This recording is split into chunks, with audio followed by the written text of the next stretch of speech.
Hello everyone. आज का जो हमारा चैप्टर है वो है बिजनेस स्टडीज का प्लानिंग चैप्टर। ठीक है। यहाँ पे आप देखोगे कि मैंने प्लानिंग की बहुत यहाँ पे मीनिंग लिखी है जो कि थोड़ी टेक्निकल वर्ड्स में अभी। ठीक है, तो पहले मैं इसको समझाता हूँ आपको, उसके बाद मैं आगे बढ़ता हूँ। तो सबसे पहला बच्चों प्लानिंग का मैं मीनिंग का मतलब बताता हूँ आपको। देखो, कोई भी ऑर्गेनाइजेशन, चाहे वो प्रॉफिट मेकिंग ऑर्गेनाइजेशन हो या फिर नॉन प्रॉफिट मेकिंग ऑर्गेनाइजेशन हो, वो ना हमेशा वो ना क्या करती है बच्चों, हमेशा एक प्लानिंग करती है। वो हमेशा क्या करती है बच्चों, एक प्लानिंग करती है। मान लो कि ये जो ऑर्गेनाइजेशन है, ये ऑर्गेनाइजेशन ने क्या किया बच्चों, प्लानिंग किया कि हमें एक साल के बाद, आफ्टर 1 ईयर, मान लो कि ये वाले ऑर्गेनाइजेशन ने प्लानिंग किया कि हमें 20% सेल्स को बढ़ाना है। ठीक है, तो ये जो ऑर्गेनाइजेशन है इसके लिए बच्चों ये टारगेट बन गया, जो कि इस ऑर्गेनाइजेशन को एक साल के अंदर क्या करना है, पाना है ना।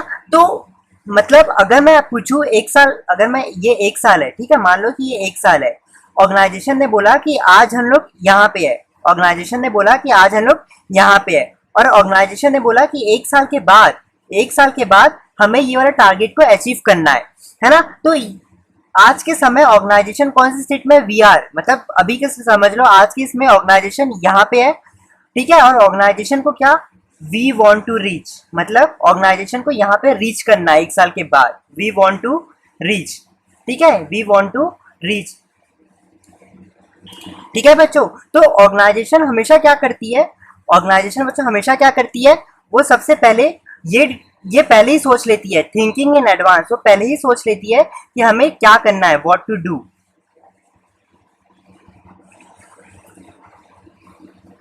हमें क्या करना है, ये हर ऑर्गेनाइजेशन में सोच लेती है कि हमें क्या करना है फ्यूचर में। जैसे इस ऑर्गेनाइजेशन ने क्या किया था, अपना टारगेट बना दिया था कि हमें 20% सेल बढ़ाना है। ठीक है, यह है व्हाट टू डू। उसके बाद ऑर्गेनाइजेशन क्या करती है बच्चों, how to do, how to do, कैसे करें, कैसे करें। ठीक है, अब ऑर्गेनाइजेशन जैसे डिसाइड कर लेती है कि उनका जो टारगेट है, इस टारगेट को हमें कैसे करना है। ठीक है, तो ये ऑर्गेनाइजेशन ये हर ऑर्गेनाइजेशन भी पहले डिसाइड कर लेती है। साथ ही साथ बाय हुम मतलब, इसका भी मतलब बता दो सर। इसका मतलब बच्चों होता है कि ऑर्गेनाइजेशन ना ये भी डिसाइड कर लेती है, ठीक है, हम लोग ने टारगेट बना लिया, हम लोग ने ये भी डिसाइड कर लिया कि कैसे अपने टारगेट को कंप्लीट करना है। अब ऑर्गेनाइजेशन ये डिसाइड करती है कि ये जो टारगेट है ये कौन करेगा, बाय हु मतलब कौन करेगा। ठीक है, अब इसके बाद ऑर्गेनाइजेशन क्या करती है बच्चों, यहाँ पे व्हेन है, ठीक है, एंड व्हेन। अभी अब यहाँ पे बच्चों व्हेन का मतलब क्या है, कब। व्हेन का मतलब क्या है बच्चों, कब। तो यहाँ पे ऑर्गेनाइजेशन क्या करती है बच्चों, अब ध्यान से देखना, ऑर्गेनाइजेशन क्या करती है, थिंक इन एडवांस, मतलब वो पहले ही सोच लेती है कि ऑर्गेनाइजेशन को क्या करना है, what to do, how to do, कैसे करना है, किस व्यक्ति से करवाना है, और उस व्यक्ति से कब करवाना है। तो ये ऑर्गेनाइजेशन ना बच्चों पहले ही डिसाइड कर लेती है। तो प्लानिंग मतलब क्या होता है, ये सिर्फ सोचना है, ये फंक्शन जो है इसमें सिर्फ हम सोचते हैं। अब इसके आगे बच्चों यहाँ पे एक टेक्निकल सी वर्ड है, it breaches the gap between where we are and where we want to reach. देखो, अभी ऑर्गेनाइजेशन कौन सी स्टेट में है, अभी ऑर्गेनाइजेशन बच्चों यहाँ पे है, मतलब अभी भी ऑर्गेनाइजेशन इस डेट में सोच रही है कि हमें फ्यूचर में एक साल के बाद हमें ये करना है ना। तो अभी ऑर्गेनाइजेशन यहाँ पे है, वी आर मतलब अभी प्रेजेंट में ऑर्गेनाइजेशन इधर पे है। इसका मतलब क्या है बच्चों, यहाँ पे मैं लिख देता हूँ, वी आर मतलब प्रेजेंट में ऑर्गेनाइजेशन कहाँ है, और ऑर्गेनाइजेशन का टारगेट क्या है, where we want to reach मतलब टारगेट क्या है ऑर्गेनाइजेशन का। ठीक है, तो ये प्लानिंग जो फंक्शन है ना, ये क्या करता है, ये हर ऑर्गेनाइजेशन की हेल्प करता है कि वो कैसे अपने टारगेट को पूरा कर ले। तो ये दोनों के बीच में क्या करता है, एक ब्रिज बना देता है, एक रास्ता बना देता है। ठीक है, तो इसलिए और यहाँ पे मैंने लिखा है, it bridges the gap between where we are and where we want to reach. तो ऑर्गेनाइजेशन मतलब आप प्लानिंग का, अगर मैं पूरा मीनिंग आपको और एक बार बता दूं, तो प्लानिंग का मतलब ये होता है बच्चों कि हर ऑर्गेनाइजेशन क्या करती है, पहले पहले से ही सोच लेती है कि हमें क्या करना है, हमें कैसे करना है, कौन करेगा और कब करेगा, ठीक है। और ये क्या कर, और इसके आगे इट ब्रिजेस, ये क्या करती है, एक रास्ता बताती है ऑर्गेनाइजेशन को कि कैसे ऑर्गेनाइजेशन जहां प्रेजेंट स्टेज में है और वो कैसे अपने टारगेट तक पहुंच सकती है, ठीक है। तो ये पूरा है प्लानिंग का मतलब। होपफुली आपको समझ में आ रहा होगा। अब यहाँ पे बच्चों मैंने कुछ इंपॉर्टेंट पॉइंट्स लिखा है जो कि आपके बोर्ड एग्जाम्स में भी आता है और साथ ही साथ केस स्टडी के लिए भी बहुत हेल्पफुल होगा। तो सबसे फर्स्ट पॉइंट है, top level consumes more time on planning than other function.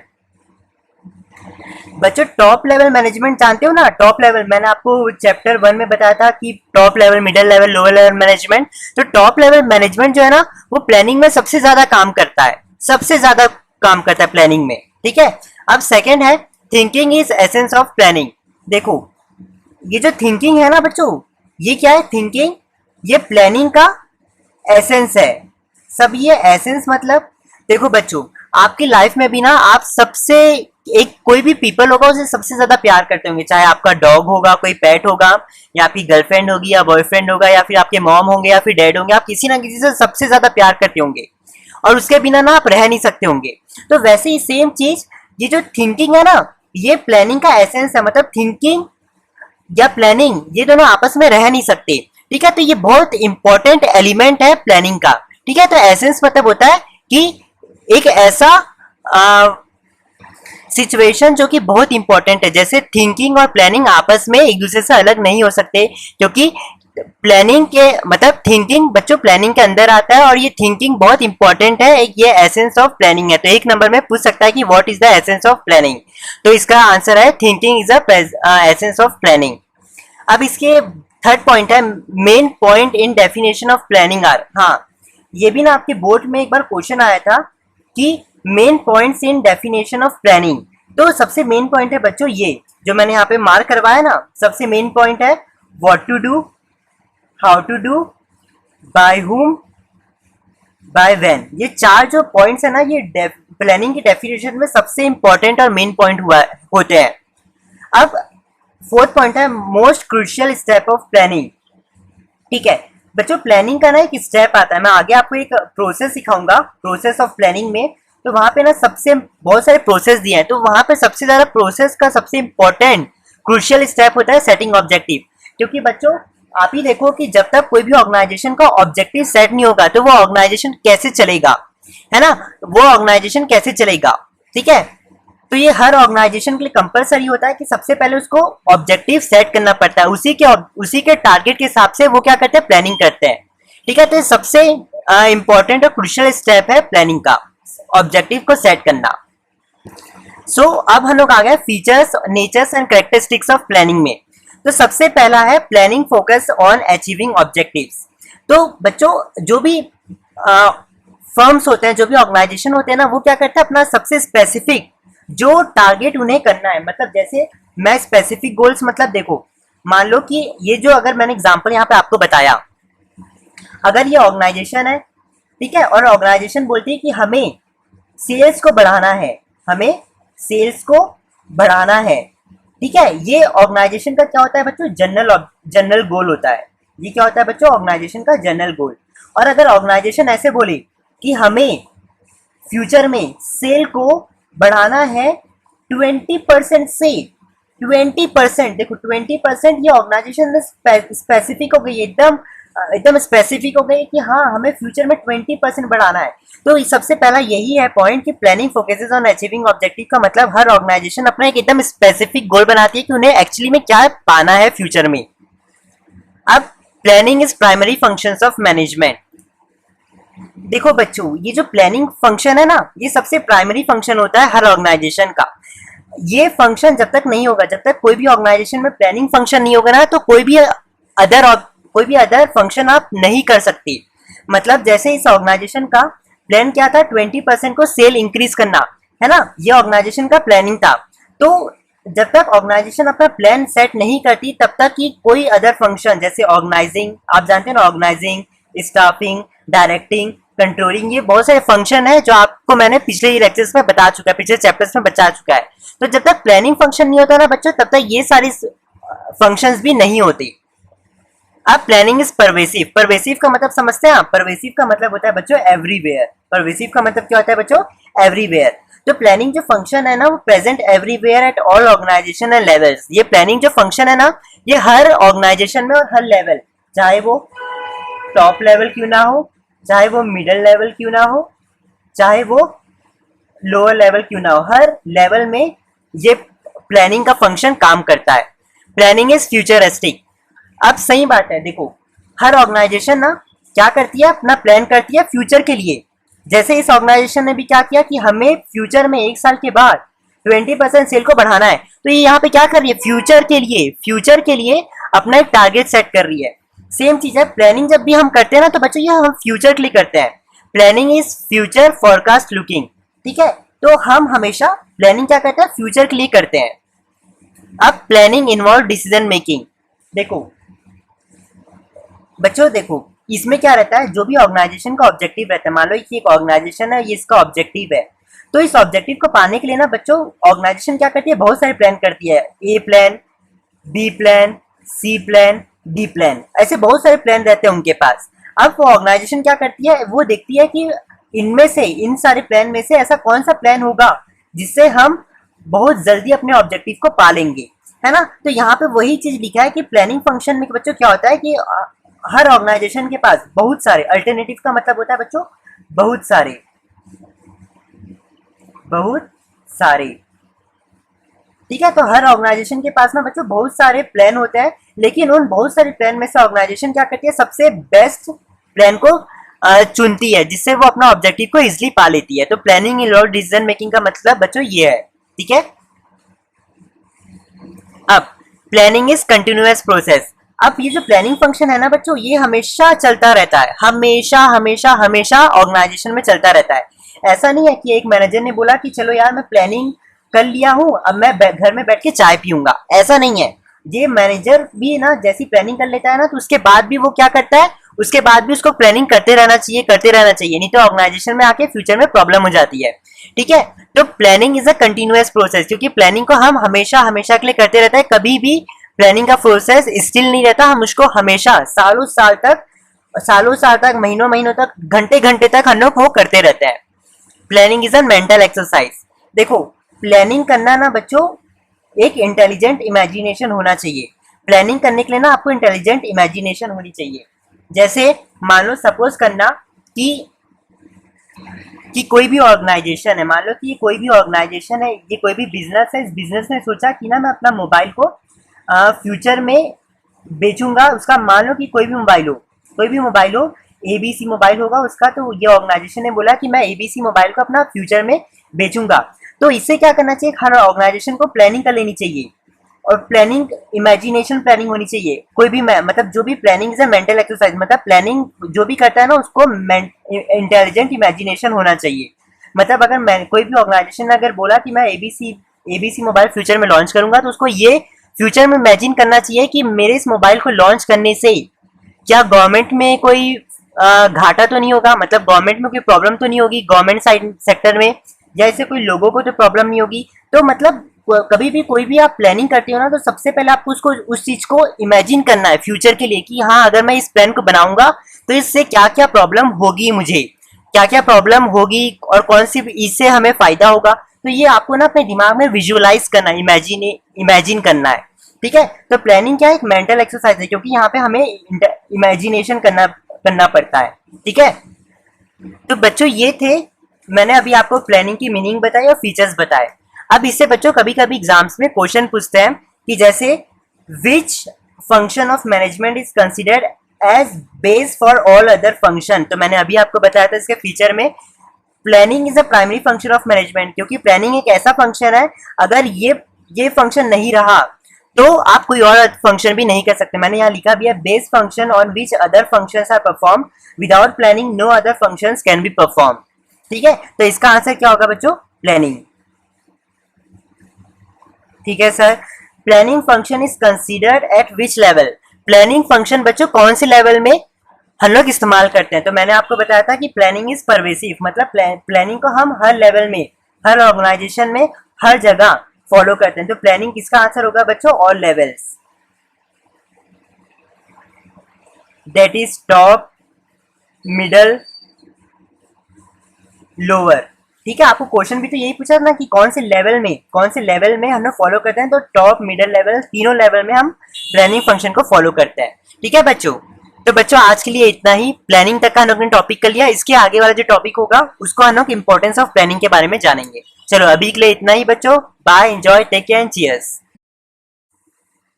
Hello everyone, आज का जो हमारा टॉपिक है वो है इंपॉर्टेंस ऑफ प्लानिंग के बारे में।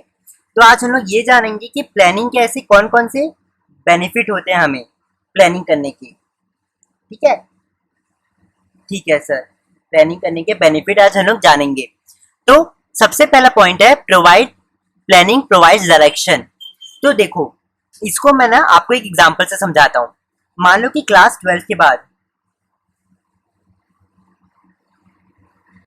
सपोज करना बच्चों, क्लास 12 के बाद ना आपको मतलब सीए करना है। ठीक है, आपको सीए करना है फॉर एग्जाम्पल। तो आपने जैसे आप 12 से निकल जाओगे ना, तो आपको पता है कि हाँ मुझे आपकी एक डायरेक्शन बन गई है, हाँ कि मुझे ना सीए के डायरेक्शन में जाना है। ठीक है, मान लो कि आप क्लास 12 से निकले, लेकिन आपको पता ही नहीं क्या यार अब मुझे करना क्या है। तो आप बड़े कंफ्यूज रहोगे कि यार क्या करूं क्या करूं। ठेंगा यहाँ सबसे बड़ा ठेंगा रहेगा। आपको पता ही नहीं कि यहाँ जाओ, यहाँ जाओ, यहाँ जाओ, यहाँ जाओ, कहाँ जाऊं मैं, है ना। तो इसलिए हर ऑर्गेनाइजेशन क्या करती है, ये वाली सिचुएशन ना आए, तो हर ऑर्गेनाइजेशन क्या कर लेती है, एक प्लानिंग कर लेती है। और उस प्लानिंग में वो डिसाइड कर लेती है कि हाँ हमारा टारगेट ये है, तो हमें फ्यूचर में इस टारगेट में, इस टारगेट के डायरेक्शन में हमें जाना है ना। तो सेम चीज यहाँ पे मैंने लिखा है, प्लानिंग प्रोवाइड्स डायरेक्शन, मतलब ये प्लानिंग की हेल्प से एक ऑर्गेनाइजेशन को डायरेक्शन पता चल जाती है कि उन्हें जाना कहाँ है। और साथ ही साथ यहाँ पे की पॉइंट्स हैं जो केस स्टडी के लिए हेल्पफुल हो। Targets and goals are given to all departments and employees in advance.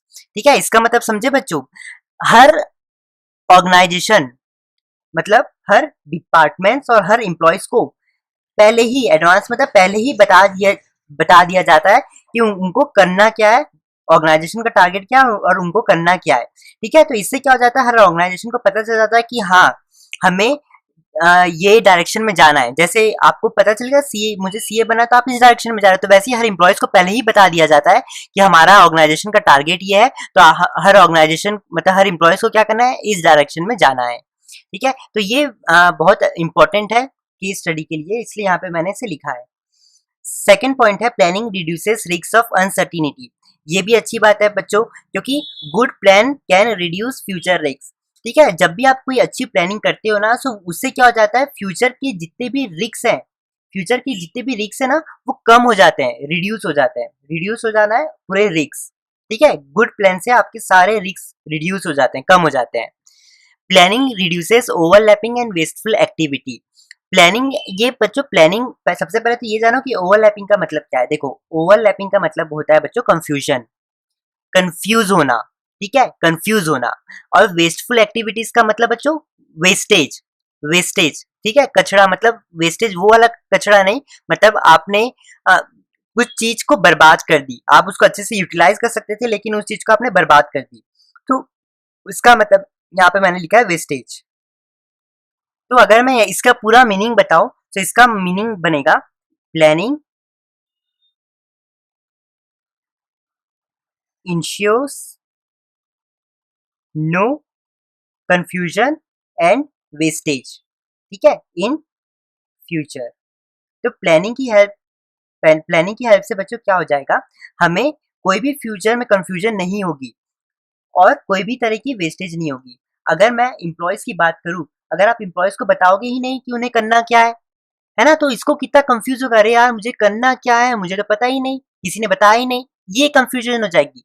और क्या पता कि वहां पे फ्यूचर में जाके वेस्टेज भी हो, क्योंकि स्वाभाविक बात है बच्चों, अगर आप कंफ्यूज रहोगे तो कहीं ना कहीं पे आपको पता ही नहीं कि किस डायरेक्शन में जाना है, आप यहाँ जाओगे, यहाँ जाओगे, यहाँ जाओगे, कहीं भी चले जाओगे, तो उससे आपका ही टाइम वेस्ट होगा, ठीक है, कॉस्ट भी मतलब बर्बाद होगी, मतलब पैसे भी बर्बाद होंगे। तो ले देखिए प्लानिंग क्या, प्लानिंग से बच्चों हमें ये फायदा मिलता है कि जब भी आप प्लानिंग करते हैं ना, तो आपको कंफ्यूजन नहीं होती और आपका वेस्टेज भी नहीं होता फ्यूचर में।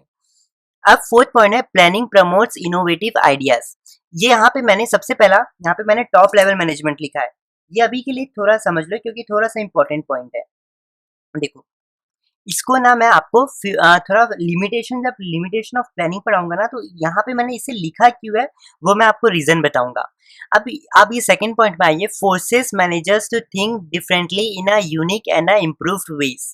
देखो हमारे बिजनेस की मैनेजमेंट में ना ये हमेशा कहा जाता है, ये रियल लाइफ में भी अप्लाइड है, कि मतलब मान लो कि अगर आप कोई भी फील्ड में, मान लो कि कोई भी फील्ड में आप जब जाते हैं, जैसे आप चले गए मैकेनिकल या फिर आप बिजनेस, कोई भी फील्ड में जब आप चले जाते हैं ना, तो जब आप इस कोई भी फील्ड में मान लो कि आप बिजनेस में चले गए, ठीक है, तो आप बिजनेस, अब उस बिजनेस में आप काम करते हो, दिन रात काम करते हो, तो कहीं ना आपको आइडिया भी आते जाएगा कि यार मैं कैसे अपना बिजनेस को बढ़ा सकता हूँ, मेरे पास क्या डिफिकल्टीज आ रही है और उस डिफिकल्टीज को मैं कैसे अपने सेल्फ प्रॉफिटेबल वेंचर में कन्वर्ट कर सकता हूँ, कैसे, और भी आपको धीरे धीरे धीरे धीरे ना आइडिया आते जाएंगे, ठीक है। तो इससे क्या हो जाता है, जब भी कोई भी मैनेजर, प्लानिंग मैनेजर जो होता है ना, वो हमेशा काम करता रहता है, तो उसके दिमाग में हमेशा डिफरेंट और अच्छे डिफरेंट और इम्प्रूव आइडियाज आते रहते हैं, ठीक है। तो प्लानिंग प्रमोट्स इनोवेटिव आइडियाज, और ये मैं बता दूं कि ये सिर्फ टॉप लेवल मैनेजमेंट को ही सबसे ज्यादा फायदा होता है। इस पॉइंट का थोड़ा कंफ्यूजिंग है, इसका मतलब मैं आपको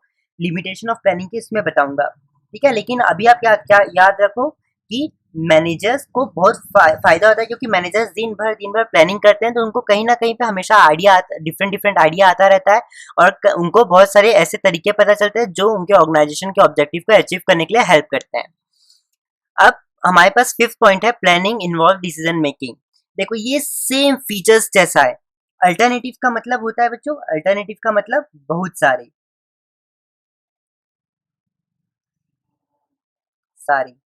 ठीक है। तो हर ऑर्गेनाइजेशन क्या करती है बच्चों, उनके पास बहुत सारे प्लान होते हैं, तो उन बहुत सारे प्लान में से हर ऑर्गेनाइजेशन क्या करती है, एक बेस्ट, सबसे अच्छा प्लान को चुनती है, जिससे वो अपना ऑब्जेक्टिव को जल्दी से जल्दी कंप्लीट कर ले। अब कभी कभी आपके दिमाग में ये क्वेश्चन मार्क आ रहा होगा कि सर पता कैसे चलेगा कि हमें बेसिकली ये वाला पॉइंट लिखना है या फिर ये। मैं यहाँ पे बच्चों एक मिस्टेक हो गई है, यहाँ पे ना मुझे प्लानिंग फैसिलिटेट्स आएगा, प्लानिंग फैसिलिटेट्स डिसीजन मेकिंग, ठीक है। प्लानिंग फैसिलिटेट डिसीजन मेकिंग, ये इंपॉर्टेंस का पॉइंट है, ठीक है। तो कभी भी ना केस स्टडी में आपको मेंशन कर देगा कि फीचर लिखो, तो फीचर में ये वाला पॉइंट आएगा, तो आपको ये लिखना है प्लानिंग ऑफ डिसीजन मेकिंग। अगर आपको क्वेश्चन में पूछेगा कि इंपॉर्टेंस ऑफ प्लानिंग करना है, तो आपको ये लिखना है प्लानिंग फैसिलिटेट डिसीजन मेकिंग, दोनों का मतलब ही सेम है। सो अब हमारे पास है 6 point, planning establishes standard for controlling. बच्चों प्लानिंग ना मैं यहाँ पे समझा देता हूँ कि हमारे पास एक प्लानिंग फंक्शन है, और आप देखना अपनी बुक में आपको एक कंट्रोलिंग फंक्शन भी दिखेगा, ठीक है। तो प्लानिंग क्या करता है, प्लानिंग की हेल्प से कंट्रोलिंग सिस्टम बनाए, कंट्रोलिंग फंक्शन बनाए। अभी कैसे बनाए, देखो जब हम प्लानिंग मतलब प्लानिंग मतलब बच्चों होता है कि हम क्या करते हैं, अपना ऑब्जेक्टिव सेट करते हैं, ठीक है। लेकिन कंट्रोलिंग जो है ना, कंट्रोलिंग फंक्शन, इसमें हम देखते हैं कि हम लोग ने अपने ऑब्जेक्टिव को अचीव कर भी लिया है कि नहीं, ये हम चेक करते हैं, है ना। तो planning establishes standard for controlling, मतलब planning helps to monitor performance. मतलब प्लानिंग की हेल्प से बच्चों क्या हो जाता है, हम ना कहीं प्लानिंग के कारण कंट्रोलिंग बना, और कंट्रोलिंग से हम क्या करते हैं, ये जान पाते हैं कि जो हम लोग ने प्लानिंग फंक्शन में ऑब्जेक्टिव बनाया था, वो ऑब्जेक्टिव हम लोग ने अचीव कर लिया है कि नहीं कर लिया है। तो कहीं ना कहीं planning establishes standard for controlling, ठीक है। चलो अब कभी कभी एग्जाम्स में ना कुछ क्वेश्चंस आते हैं, जैसे no enterprises can achieve its objective without planning, explain what this statement shows.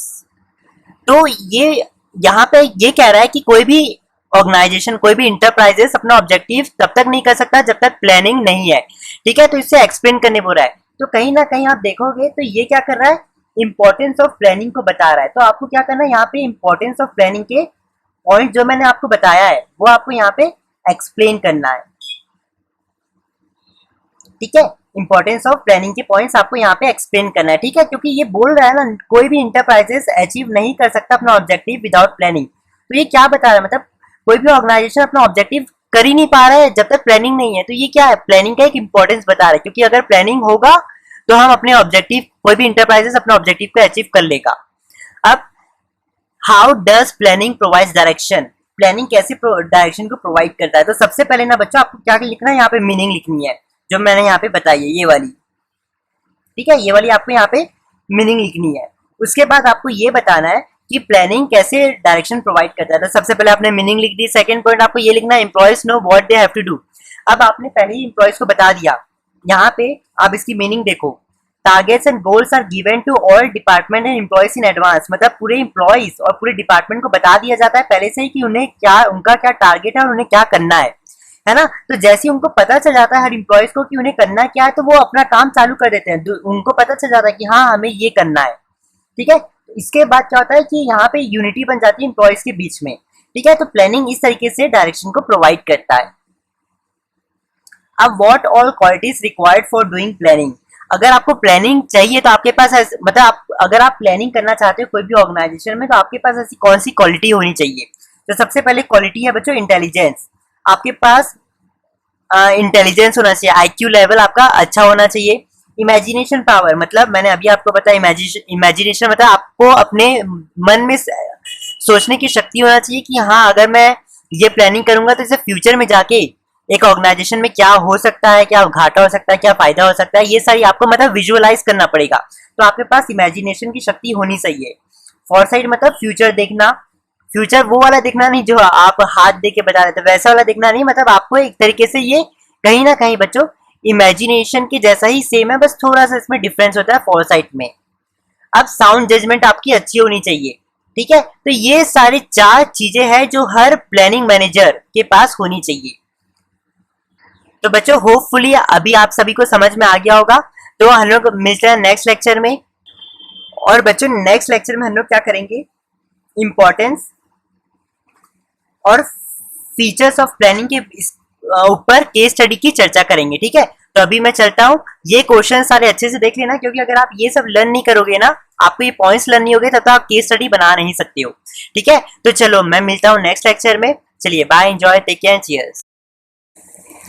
Hello everyone. So आज का जो हम लोग लेक्चर होगा बच्चों, वो आज हम लोग उसमें क्या करेंगे, केस स्टडी डिस्कस करेंगे, फीचर्स की केस स्टडी करेंगे, साथ ही साथ इंपॉर्टेंस के भी, इंपॉर्टेंस ऑफ प्लानिंग के भी केस स्टडी करेंगे। मतलब दोनों का मिक्सचर वाले केस स्टडी करेंगे।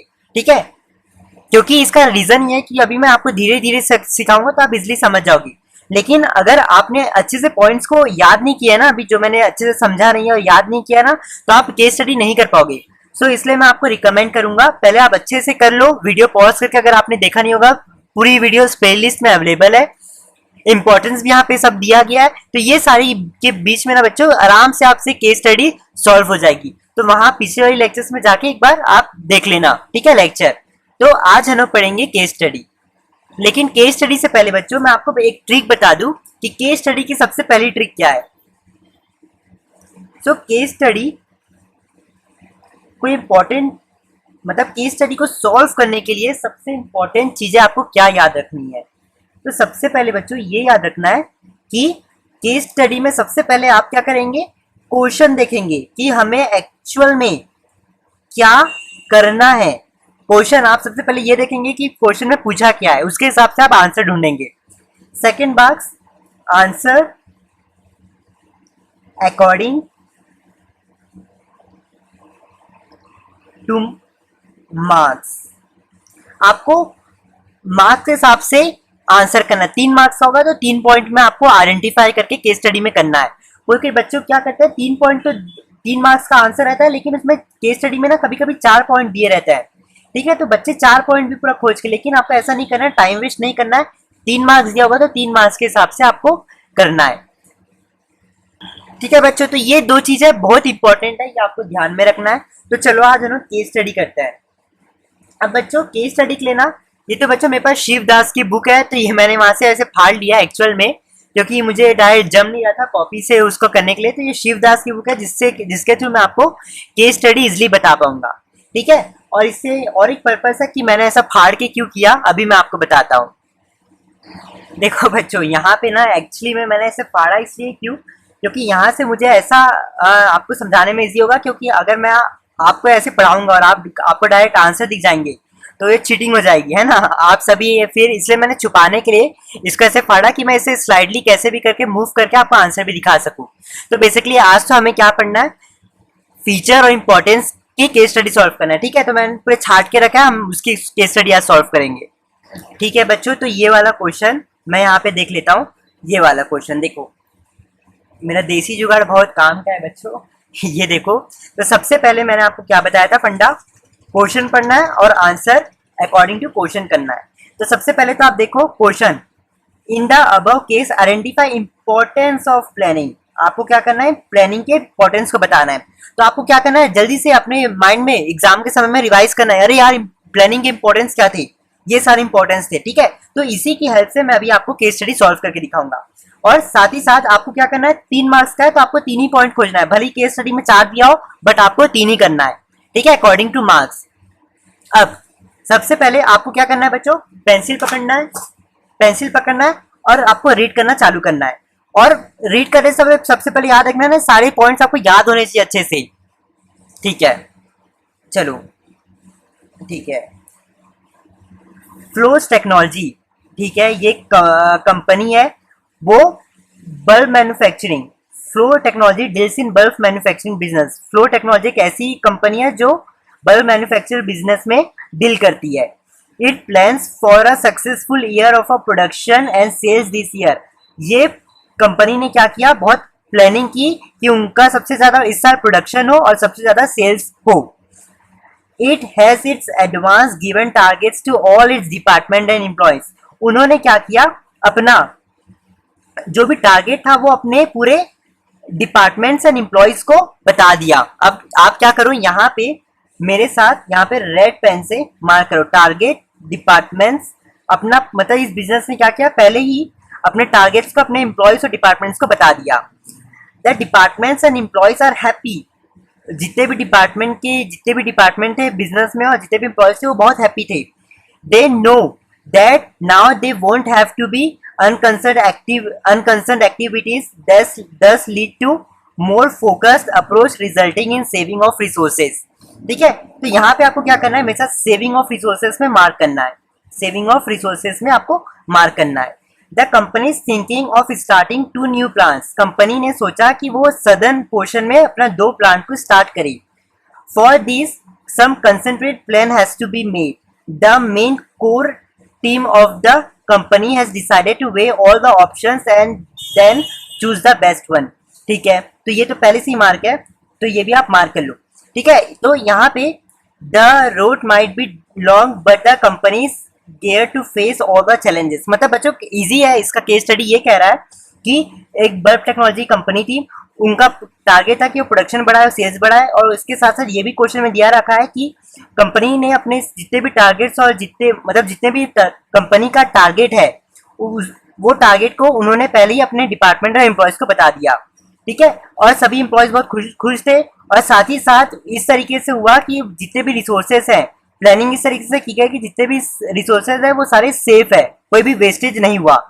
The company thinking of starting. Company ने सोचा कि वो एक सदर्न प्लांट में सदर्न पोर्शन में 2 अपना प्लांट स्टार्ट करे और उसके लिए उन्हें एक प्लान चाहिए था। The main team has decided. हाँ, तो और इसके साथ ये भी कहा है कि क्वेश्चन में यहाँ से the core team of the company, जो कंपनी के सबसे इंपॉर्टेंट मेंबर्स है, उन्होंने ये डिसाइड किया कि हम बहुत सारे प्लान में से, ऑल द ऑप्शन में से, बहुत सारे प्लान में से सबसे अच्छा प्लान चूज करेंगे।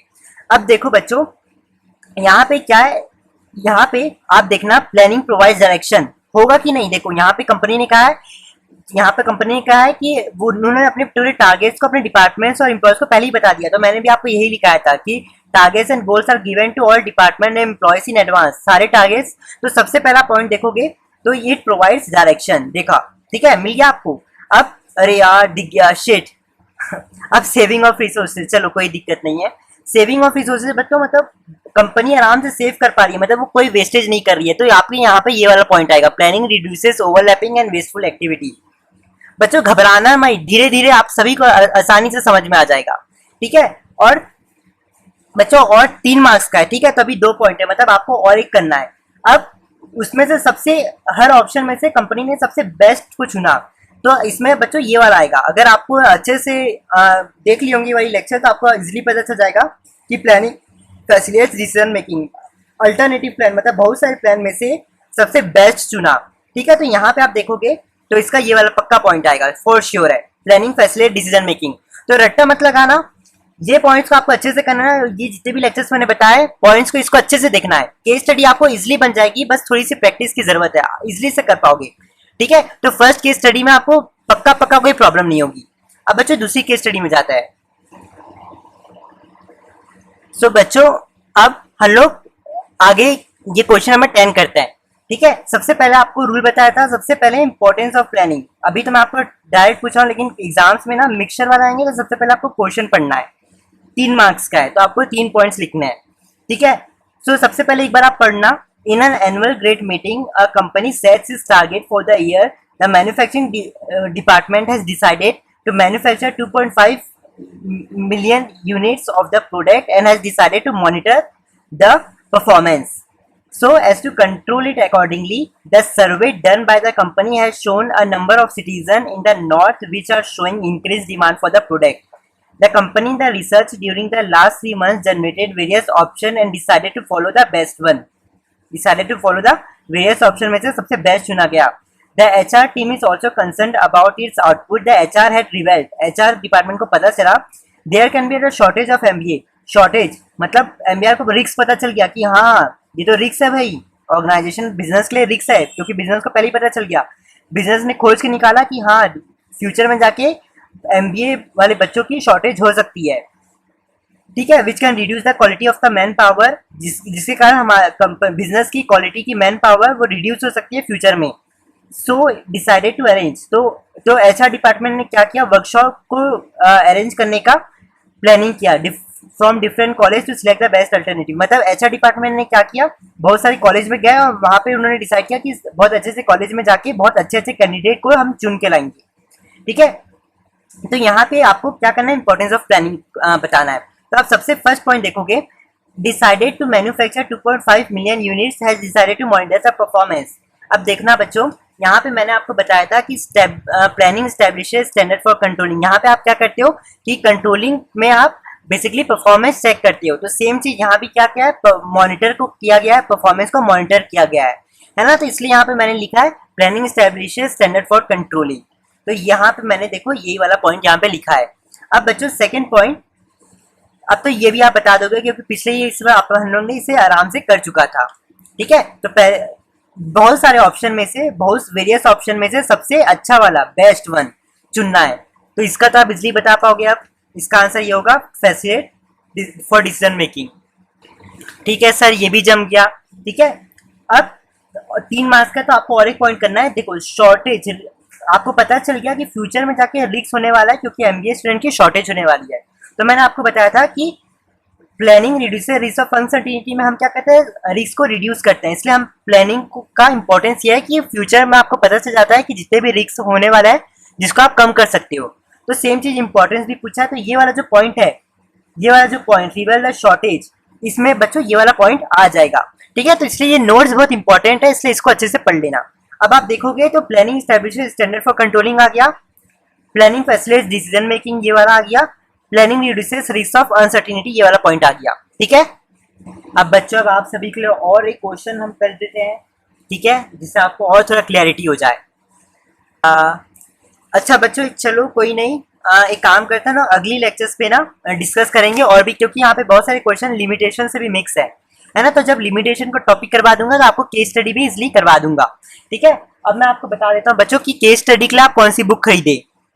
बच्चों केस स्टडी के लिए ना आपको मैं एक बुक दे दूंगा लिंक में डिस्क्रिप्शन के, वहां से आप वो वाली तपन पाठक की बुक खरीद लेना, बहुत अच्छी बुक है, इसमें केस स्टडी भी बहुत अच्छी दी गई है, ठीक है।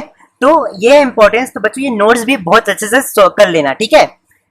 और बच्चों मैं यहाँ पर और एक चीज बता दूं कि कंफर्म ही नहीं है कि यही आने वाला है, मतलब ऐसा नहीं है, लेकिन ये प्रैक्टिस के लिए बहुत अच्छा है। कोई भी बुक उठाओ, जरूरी नहीं है तपन फाटे, कोई भी बुक उठाओ, पूनम गांधी उठाओ, जो भी अवेलेबल हो उससे केस स्टडी सॉल्व करो, लेकिन सब केस स्टडी आपको ऐसे ही सॉल्व करना है और ऐसे ही बनेंगे। ठीक है, तो चलो बच्चों, अब मैं अगली लेक्चर से मिलता हूँ। Bye, enjoy, take care, cheers. Hello everyone. So आज का जो हमारा लेक्चर है वो है लिमिटेशन ऑफ प्लानिंग के बारे में। ठीक है, सो आज हम लोग ये जानेंगे कि लिमिटेशन का मतलब क्या, मतलब प्लानिंग करने के ऐसे हमें कौन कौन से नुकसान होते हैं। होपफुली मैंने हिंदी में सही लिखा हो क्योंकि मुझे श्योर नहीं है नुकसान। ठीक है, सो प्लानिंग के ऐसे कौन कौन से नुकसान होते हैं, तो आज वो हम लोग जानेंगे। तो सबसे फर्स्ट पॉइंट है planning leads to rigidity. Sir अब ये रिजिडिटी का मतलब क्या है? तो बच्चों रिजिडिटी का मतलब होता है नो चेंज, जिसे आप चेंज नहीं कर सकते उसे हम रिजिडिटी कहते हैं। ठीक है, तो अब मैं इसको आपको समझाता हूँ। सो देखो, जो टॉप लेवल मैनेजमेंट होता है ना, टॉप मैनेजमेंट वो पहले से ही एडवांस, मतलब पहले से ही प्लान बना देता है। ठीक है, प्लान बना देता है, और वो जो प्लान उन्होंने बना दिया है उस प्लान को जितने भी टॉप लेवल मैनेजमेंट है ना, वो सारी टीम अपने सारे डिपार्टमेंट्स और सारे इंप्लॉयज को अपना प्लान बता देते हैं। लेकिन फ्यूचर में मान लो कि अगर कोई प्लान को चेंज करना हो, तो क्या हो जाता है, उसे चेंज करना बहुत डिफिकल्ट हो जाता है किसी के लिए भी। मतलब इस पॉइंट का ये मतलब है प्लानिंग लीड्स टू रिजिडिटी का मतलब कि प्लानिंग तो आप एक बार अगर कर दिए तो उसको चेंज करना बहुत मुश्किल है। तो प्लानिंग लीड्स टू रिजिडिटी का मतलब उसे चेंज करना बहुत मुश्किल है। नो चेंज मतलब चेंज नहीं कर सकते, चेंज करना बहुत डिफिकल्ट है। ठीक है, तो ये टॉप लेवल मैनेजमेंट क्या कहते हैं, पहले से ही बना लेते हैं अपना प्लान और वो प्लान को अपनी टीम और एम्प्लॉयज को बता देते हैं, लेकिन उसके बाद अगर कोई भी चेंजेस करना हो तो बहुत डिफिकल्ट हो जाता है कोई भी मैनेजमेंट के लिए कि वो प्लान चेंज कर दे। सेकेंड पॉइंट है प्लानिंग में not work in dynamic environment. So अब सेकेंड पॉइंट है हमारे पास प्लानिंग में not work in dynamic environment. अब ये डायनेमिक मतलब चेंजेस, डायनेमिक मतलब बच्चों चेंजेस। ठीक है, बार बार चेंज होना उसे हम डायनेमिक कहते हैं। अब मैंने आपको बिजनेस एनवायरमेंट वाले चैप्टर में मैंने आपको एक चीज बताई थी, वो ये चीज कि जो भी बिजनेस है उस बिजनेस के ना बगल बगल में बहुत सारे क्या रहते हैं, चेंजेस, मतलब बहुत सारे फैक्टर्स रहते हैं, स्पेसिफिक फोर्सेस और जनरल फोर्सेस, जैसे supplier, technological changes, political changes, legal changes, economical changes. तो जिसके कारण ना बिजनेस में बहुत सारे प्रॉब्लम्स आते हैं। तो जब भी हम प्लान करते हैं ना, जब भी हम प्लान करते हैं तो जरूरी नहीं है कि हमारा प्लान हमेशा ही सक्सेस हो। अगर मान लो कि ये जितने भी फैक्टर्स है, अगर इन फैक्टरों में चेंज आ गए तो उसके कारण वो हमारे बिजनेस में भी इफेक्ट कर सकते हैं। ठीक है, तो सेम चीज यहाँ पे लिखा है कि प्लानिंग कभी कभी डायनेमिक एनवायरनमेंट में काम नहीं करता। देखो इसको मैं एक बार पढ़ के बता देता हूँ। प्लानिंग में fail due to fast and continuous changes. देखो अगर आप प्लान करते हो कि कुछ भी आप अपने ऑर्गेनाइजेशन में प्लान करते हो कि हाँ मुझे इस बार 20% सेल को इंक्रीज करना है, और मान लो कि बहुत सारे फैक्टर्स 10 बार, मान लो कि may be political party change हो रही है, ठीक है, या फिर और भी अदर फैक्टर होंगे, तो जिसके कारण आपकी जो प्लानिंग है ना वो फेल भी हो सकती है। प्लान में fail due to fast and continuous changes in external environment. ठीक है, ये आपको ने बिजनेस एनवायरनमेंट में चैप्टर 3 में पढ़ के रखा है कि कौन कौन से ऐसे फैक्टर्स होते हैं जिसके कारण बिजनेस में इफेक्ट होता है। तो प्लानिंग में भी क्या हो जाती है, इफेक्ट हो जाता है। It is very difficult to monitor the future changes. देखो जैसे ही बाहर के एनवायरनमेंट में जितने भी चेंजेस होते हैं ना, तो उसको हम मॉनिटर मतलब स्कैन, उसे हम फ्यूचर में स्कैन नहीं कर सकते कि कौन से चेंजेस होने वाले हैं। ठीक है, तो प्लानिंग में not work in dynamic environment का ये मतलब होता है। अब बच्चों आपने एक ना अपने समय में एक लाइन सुनी होगी कि हिंदी में जैसे कहते हैं कि यार मैं सोचा कुछ और था, हो कुछ और गया। मैं सोचा कुछ और था, हो कुछ गया। तो यही मतलब है इस पॉइंट का। कोई भी जितनी भी प्लानिंग करते हैं ना, तो सब ऑर्गेनाइजेशन प्लान करके सकती है, अरे यार मैं ये करूंगा तो ऐसा ऐसा होगा, लेकिन क्या हो जाता है हर ऑर्गेनाइजेशन के साथ भी यही सिचुएशन हो जाती है। इसको मैं लिख देता हूं, जो सोचा था उसका उल्टा हो जाना। ठीक है, तो ये जो आपकी हिंदी लैंग्वेज है ना, ये सेम चीज इस पॉइंट को बता रही है। ठीक है, तो ऑर्गेनाइजेशन भी प्लानिंग करती है लेकिन उसका कभी कभी उनको उल्टा पड़ जाता है। ठीक है, तो प्लानिंग में नॉट वर्किंग डायनेमिक एनवायरनमेंट तो आपने अब समझ लिया। अब थर्ड पॉइंट है रिड्यूस क्रिएटिविटी। अब तो इसमें ये इस पॉइंट में मैंने सबसे पहले लिखा है फॉर सबऑर्डिनेट। अब सर इसका मतलब ये आपने क्यों लिखा? ये भी आपने अच्छा क्वेश्चन पूछा बच्चों। अब देखो आपको याद होगा इंपॉर्टेंस ऑफ प्लानिंग में मैंने आपको एक लिखाया था, प्लानिंग प्रमोट्स इनोवेटिव आइडियाज। मतलब इंपॉर्टेंस में दिया है कि प्लानिंग के कारण एक बंदे का आइडिया उसका वो इनोवेट होता है, और दूसरी तरफ यहाँ पे दिया है कि रिड्यूसेस क्रिएटिविटी, मतलब एक पर्सन का टैलेंट को रिड्यूस करता है। ठीक है, तो मैं एक चीज आपको बता दूं कि जब इंपॉर्टेंस ऑफ प्लानिंग में जब हम ये वाला पॉइंट पढ़े थे, प्लानिंग प्रमोट्स इनोवेटिव आइडियाज, तो ये जो पॉइंट है ये टॉप लेवल मैनेजमेंट को देखकर रखा गया है। लेकिन इट रिड्यूसेस क्रिएटिविटी का मतलब ये है कि ये सब ऑर्डिनेट के पॉइंट ऑफ व्यू से दिया है। मतलब देखो अगर इंपॉर्टेंस ऑफ प्लानिंग में बच्चों ये टॉप प्रमोट्स इनोवेटिव, मतलब टॉप लेवल जो मैनेजमेंट है ना उसके लिए प्लानिंग असरदार होता है, क्योंकि उन्हें इनोवेटिव आइडियाज को प्रमोट करने के लिए यह हेल्प करता है प्लानिंग। बट अगर मैं बात करूं लिमिटेशन की, तो बच्चों ये क्या करता है, ये सब ऑर्डिनेट की ना टैलेंट को रिड्यूस करता है, क्रिएटिविटी को रिड्यूस करता है। अब ये कैसे?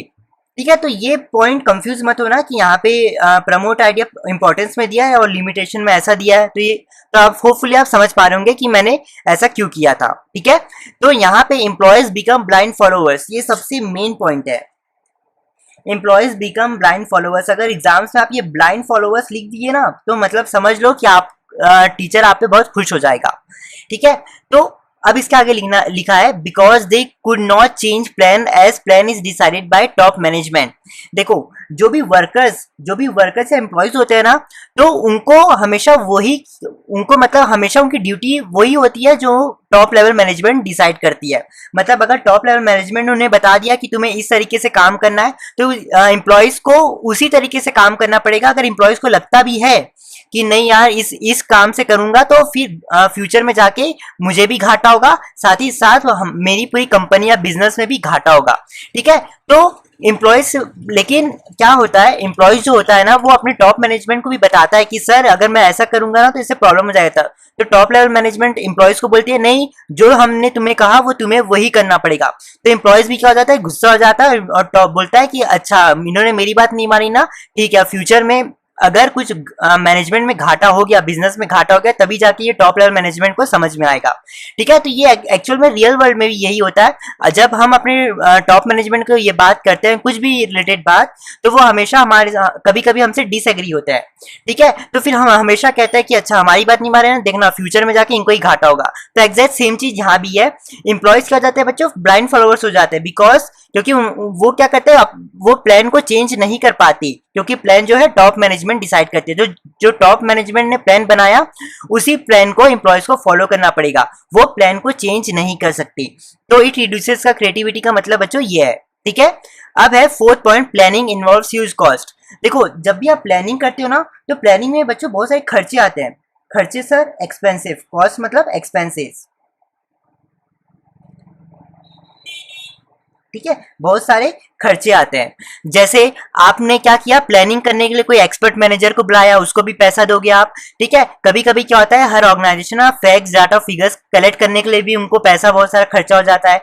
डाटा एनालाइज करने के लिए भी पैसा खर्चा हो जाता है, या प्रोफेशनल मीटिंग या बोर्ड रूम मीटिंग, मतलब कोई व्हाइट कॉलर पीपल को जानते हैं जो एकदम टॉप लेवल मैनेजर्स या फिर सीईओ कोई भी कंपनी का, या सीईओ कोई भी आ गया, तो उसकी मीटिंग अरेंज करने के लिए भी बच्चों कुछ पैसे आ जाते हैं। तो प्लानिंग करने से ना बहुत हमें खर्चा होता है।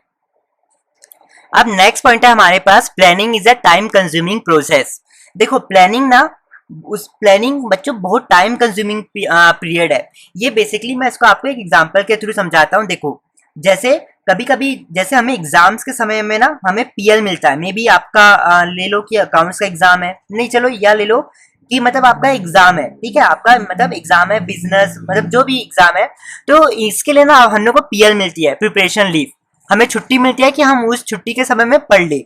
लेकिन क्या हो जाता है, अब आपके साथ भी हुआ होगा कि हम जब भी छुट्टी मिलता है ना, तो हम हमेशा कंफ्यूज रहते हैं, अरे यार अभी छुट्टी है कि क्या करें, पहले बिजनेस करें या इकोनॉमिक्स करें या अकाउंट्स करें। तो आप ये प्लानिंग कर करके आप ना वो चीज को सोचते ही सोचते कभी कभी इतना टाइम चले जाता है कि आपको मतलब आपका टाइम पूरा नुकसान हो जाता है बेसिकली। ठीक है, आप बस उस चीज को सोचते ही रहते हो, आप प्लान करते रहते हो, यार बिजनेस करूँ, अकाउंट्स करूँ, इकोनॉमिक्स करूँ या फिर इंग्लिश पढ़ूँ, कौन सा सब्जेक्ट पढ़ूँ, तो आपके सोचते सोचते ना आपका पूरा टाइम निकल जाता है। तो सेम चीज ना बड़ी बड़ी कंपनी या ऑर्गेनाइजेशन में भी ये सारी चीजें होती है। वो क्या करते हैं, sometimes planning take so much time. कभी कभी बच्चों प्लानिंग क्या हो जाता है, इतना टाइम लेता है कि आप उस प्लान को इम्प्लीमेंट का मतलब सर, इम्प्लीमेंट का मतलब है अमल में लाना। मतलब इम्प्लीमेंट मतलब बच्चों जो चीज सोचा है उसको आप इम्प्लीमेंट करो रियल लाइफ में, अमल में लाना। या फिर मैं आपको इसको हिंदी की लैंग्वेज में तो बता दिया, इसको मैं आपको इंग्लिश में बताऊं तो पुट इनटू एक्शन, मतलब उस चीज को एक्शन में लाना, जो आपने सोचा उसको एक्शन में लाना, उसे हम इम्प्लीमेंट कहते हैं। तो कभी कभी बच्चों प्लानिंग इतना टाइम ले जाता है कि हमें उस प्लान को इम्प्लीमेंट करने का टाइम ही नहीं मिलता।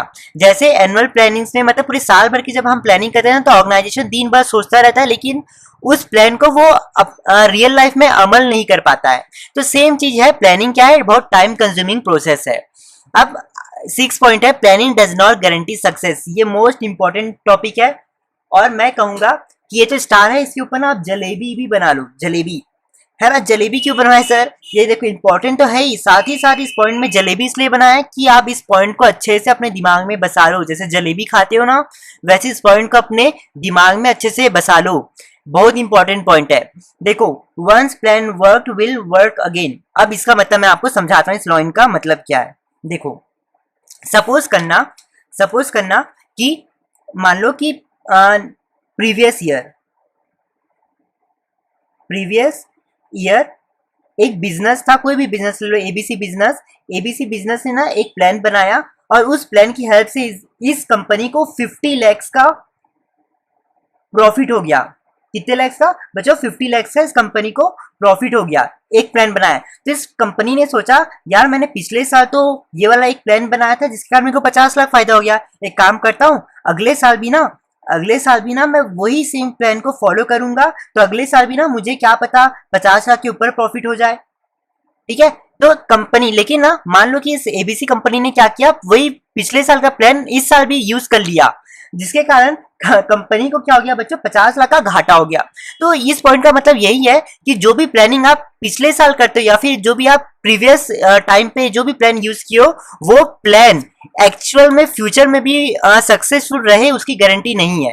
ठीक है, तो यही लिखा है मैंने, वंस प्लान वर्क, जो प्लान आपने पिछले साल या फिर पहले आपने जो भी प्लान बनाया था, वंस इसका मतलब है, इतने वर्ड का मतलब है पिछले बार, मतलब प्रीवियस टाइम में जो भी आपने प्लान किया था, previous plan will work again, मतलब वही प्लान क्या फ्यूचर में भी वर्क करेगा, पिछले जो आपने प्लान किया था क्या वो फ्यूचर में भी वर्क करेगा। तो सेम चीज यहाँ पे है, प्लानिंग डज नॉट गारंटी के सक्सेस का मतलब यही है कि अगर आपने जो प्लान पिछले साल किया है तो जरूरी नहीं है कि वो प्लान वापस मतलब काम करे। ठीक है, तो यहाँ पे मैंने इसे समझा दिया दैट, इसे और एक्सप्लेन किया है that there is no guarantee that previously tried and tested plans will lead to success in each and every situation और इन फ्यूचर। ठीक है, लैक ऑफ एक्यूरेसी, अब भाई ये तो जरूरी बात है, जरूरी है क्या कि हम जो भी प्लान बनाए वो 100% करेक्ट हो, गलत भी तो हो सकता है ना। तो सेम है, लैक ऑफ एक्यूरेसी का मतलब planning is not always 100% correct. ठीक है, अब हमने तो लिमिटेशन पढ़ लिया, अब ये लिमिटेशन से ना रिलेटेड कुछ क्वेश्चंस है जो मैं आप सभी के साथ डिस्कस करना चाहता हूँ। ठीक है, तो सबसे पहला क्वेश्चन है, if planning involves working out details for future why does it ensure success. अब इस पॉइंट को देख के ना आप ध्यान से समझना, ये पॉइंट कह रहा है कि अगर हम प्लानिंग में इतना वर्क करते हैं और पूरी डिटेल्स निकालते हैं फ्यूचर में, तब भी हमें प्लानिंग में सक्सेस क्यों नहीं मिलती। ठीक है, तो ये जो क्वेश्चन है ना, ये बोर्ड में आया था और ये क्वेश्चन इस वाले पॉइंट को आइडेंटिफाई कर रहा है।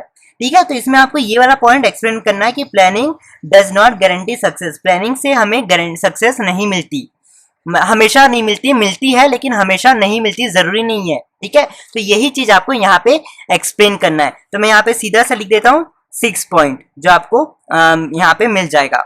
अब इस planning actually worth huge cost involve, मतलब क्या प्लानिंग में सही में ज्यादा खर्चा आता है। तो ये थोड़ा आंसर इसका चटपटा है। अक्सर चटपटा कैसे है, देखो प्लानिंग में तो आप सभी मानते हैं कि बहुत खर्चे आते हैं, लेकिन खर्चे तो आते हैं लेकिन प्लानिंग का बहुत फायदा होता है।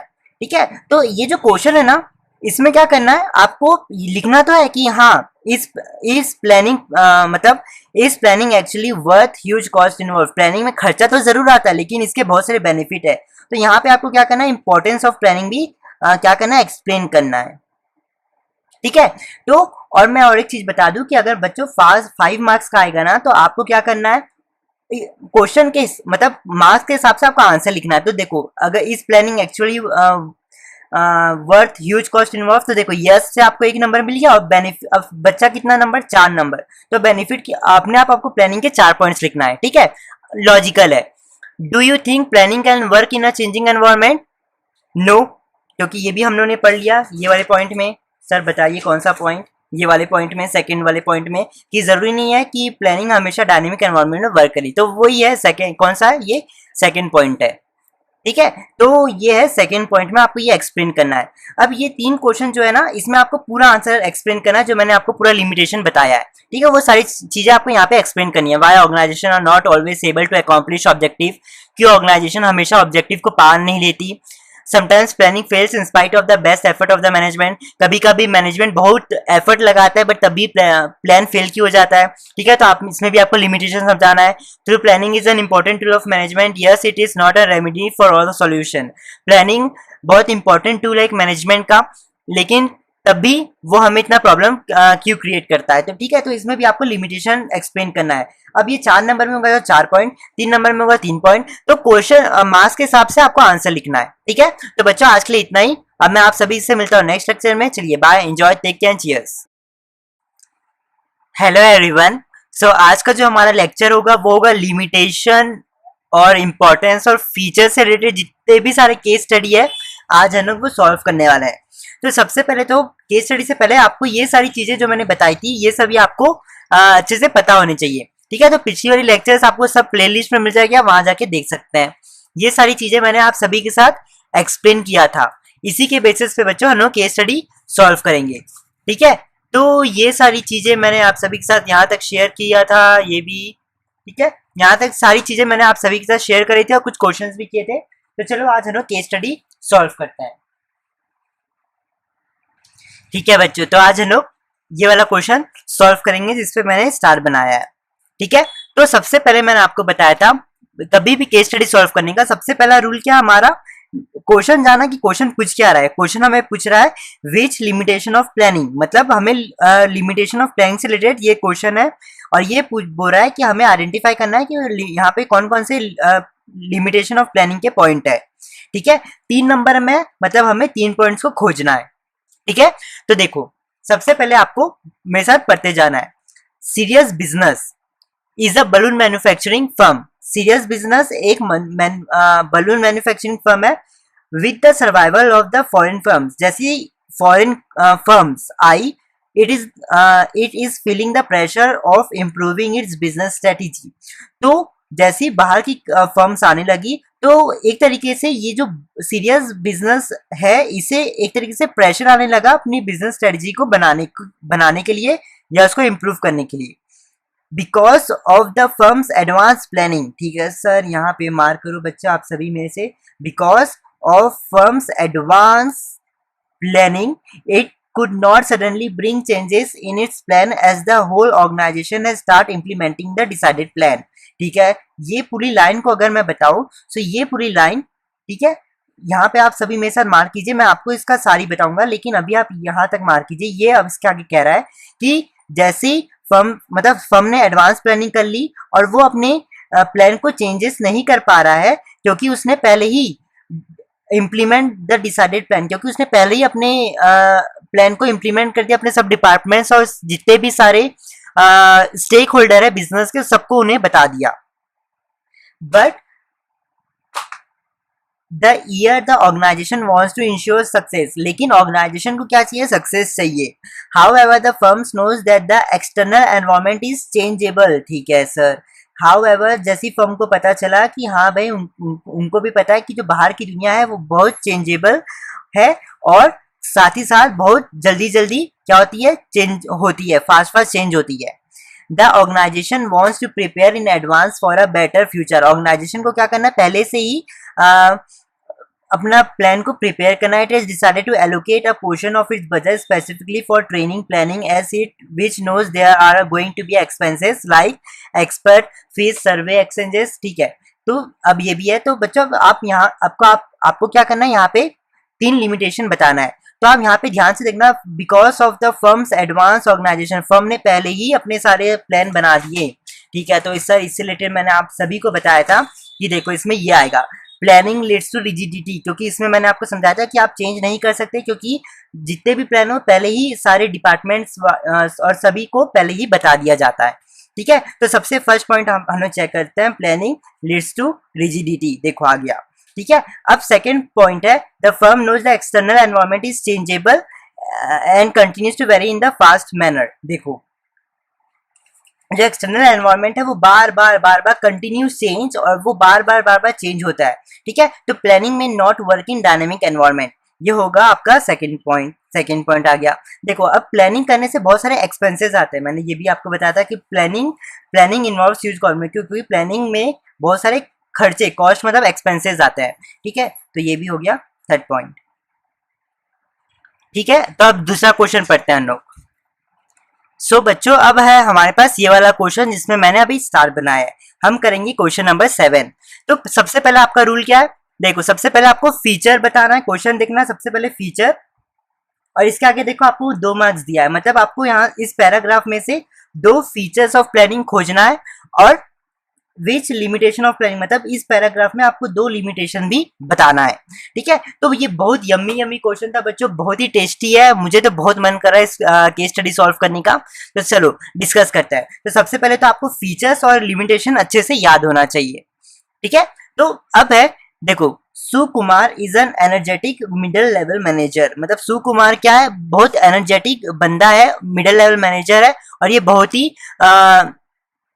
बहुत ही इंथुजियास्टिक रहता है. ठीक है, he tries to make best plan, वो बहुत अच्छे प्लान बनाता है. For this he involves foresight and intelligent imagination. ठीक है सर, ये पहले से मार्क है. Within 3 years many of his project have been very successful. बहुत 3 साल से उसके सारे प्लान्स बहुत सक्सेसफुल गए. His success rate is due to his good plan, और उसका सक्सेस रेट उसके गुड प्लान करने के कारण है. He always makes alternative plans and selects the best out of them. ठीक है, और वो क्या करता था, बहुत सारे प्लान बनाता था, और उनमें से एक प्लान ऐसा चुनता था जो बहुत अच्छा हो. After considering the relevant aspect, however, he know it is not necessary that all the plans will be successful. और उसको पता था कि उसके सारे, जरूरी नहीं है कि उसके सारे प्लान सक्सेसफुल हो. अब आगे पढ़ना. He knows, उसको पता है that sometimes his concern for making very good plan it's lots of time. ठीक है, lots of time and energy. ठीक है, कभी कभी उसके प्लानिंग करने से बहुत सारा टाइम हो जाता है, एंड एनर्जी भी चले जाती है. His friend Jyoti suggest him to take suggestion from others when he makes his plan. उसकी एक फ्रेंड थी ज्योति, जो उसे कहती थी कि जब भी तुम प्लान करो उससे पहले तुम सबसे एक बार पूछ लेना, फिर प्लान किया करो. And also consider plans made by others, और जो बाकी लोग भी जो प्लान बताते हैं उसको भी तुम सोच समझकर उसका भी यूज किया करो. Even after so painstaking. बच्चों पेन स्टेकिंग का मतलब है डू समथिंग वेरी केयरफुली, मतलब कुछ भी करो लेकिन बहुत केयरफुली.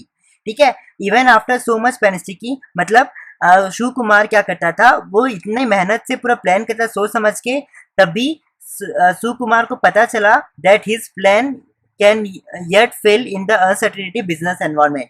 ठीक है सर, इसका भी मतलब बच्चों मार्क कर लो. He has recently decided to plan carefully in future. ठीक है, सो अब आप ये पूरा देखोगे तो यहाँ पे सब चीज मुझे पता चल गई. देखो अगर मैं आपको फीचर्स बताऊं, फीचर्स ये देखो, फीचर्स में मैं अगर आपको बताऊं कि प्लानिंग करने के लिए आपको बहुत इंटेलिजेंट इमेजिनेशन चाहिए, मेंटल एक्सरसाइज. तो देखो सबसे फर्स्ट पॉइंट आ गया आपका मेंटल एक्सरसाइज. ठीक है, अब select the best out of them. मैंने आपको बताया था प्लानिंग इन्वॉल्व डिसीजन मेकिंग. देखो ये वाला है, सब अल्टरनेटिव बहुत सारे प्लान में से सबसे अच्छा चुनना है. सेम चीज है, select the best out of them. ठीक है, थर्ड पॉइंट है लॉट ऑफ टाइम. भैया प्लानिंग करने से तो हमें बहुत टाइम लगता है. Planning involves huge cost time. Planning involves huge time. अच्छा ये तो इसका है, एक मिनट, यहाँ पे मैंने लिखा था उस पॉइंट को. Planning involves huge time. ये वाला है, ठीक है। Planning is a time consuming process, ठीक है। तो यहाँ पे आप देखोगे तो ये आ जाए, planning is a time consuming process. अब यहाँ पे देखो, जब भी वो प्लान करता था, ठीक है, तो उसका जो प्लान था वो कभी होता था कभी नहीं होता था। मतलब वो जो प्लान करता था, सुकुमार जो प्लान करता था, तो उसको पता था कि कहीं ना कहीं वो जो प्लान करता है वो कहीं ना कहीं फ्यूचर में जाके भी फेल हो सकता है, तो सक्सेस हमें नहीं मिल सकती। तो सेम चीज यहाँ है कि planning does not guarantee success. Planning जरूरी नहीं है कि हमें हर बार सक्सेस दे, ठीक है। तो चलो बच्चों हम नेक्स्ट पॉइंट पे पढ़ते हैं।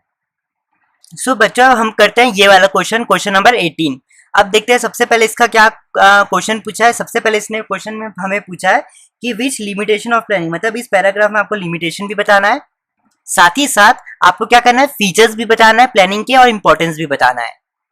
और याद रखना बच्चों, फीचर्स का आगे देखना 3 नंबर, मतलब यहाँ इस जो पैराग्राफ है उसमें 3 फीचर्स हमें खोजना है और एक इंपॉर्टेंस खोजना है प्लानिंग का, ठीक है बच्चों। तो आज हम लोग पढ़ते हैं फटाफट। हाई वोल्टेज, हाई वोल्टेज एक कंपनी है विथ मैन्युफैक्चरर्स माइक्रोवेव्स, और वो माइक्रोवेव्स बनाती है, ठीक है, फॉर फ्लॉलेस प्लानिंग, ठीक है।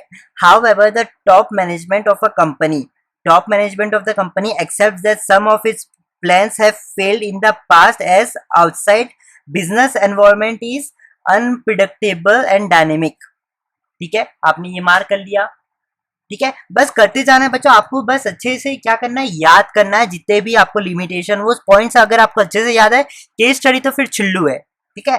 अब आगे पढ़ना। The company invest a huge portion of its revenue on planning related issue. तो सबसे पहले याद रखना ना लिमिटेशन करना, ठीक है। तो लिमिटेशन का पॉइंट ना ऊपर ही दिया होगा और हमें 2 लिमिटेशन खोजना है, तो और एक लिमिटेशन यहीं कहीं छुपा होगा, ठीक है। The company invest a huge portion of its revenue on planning.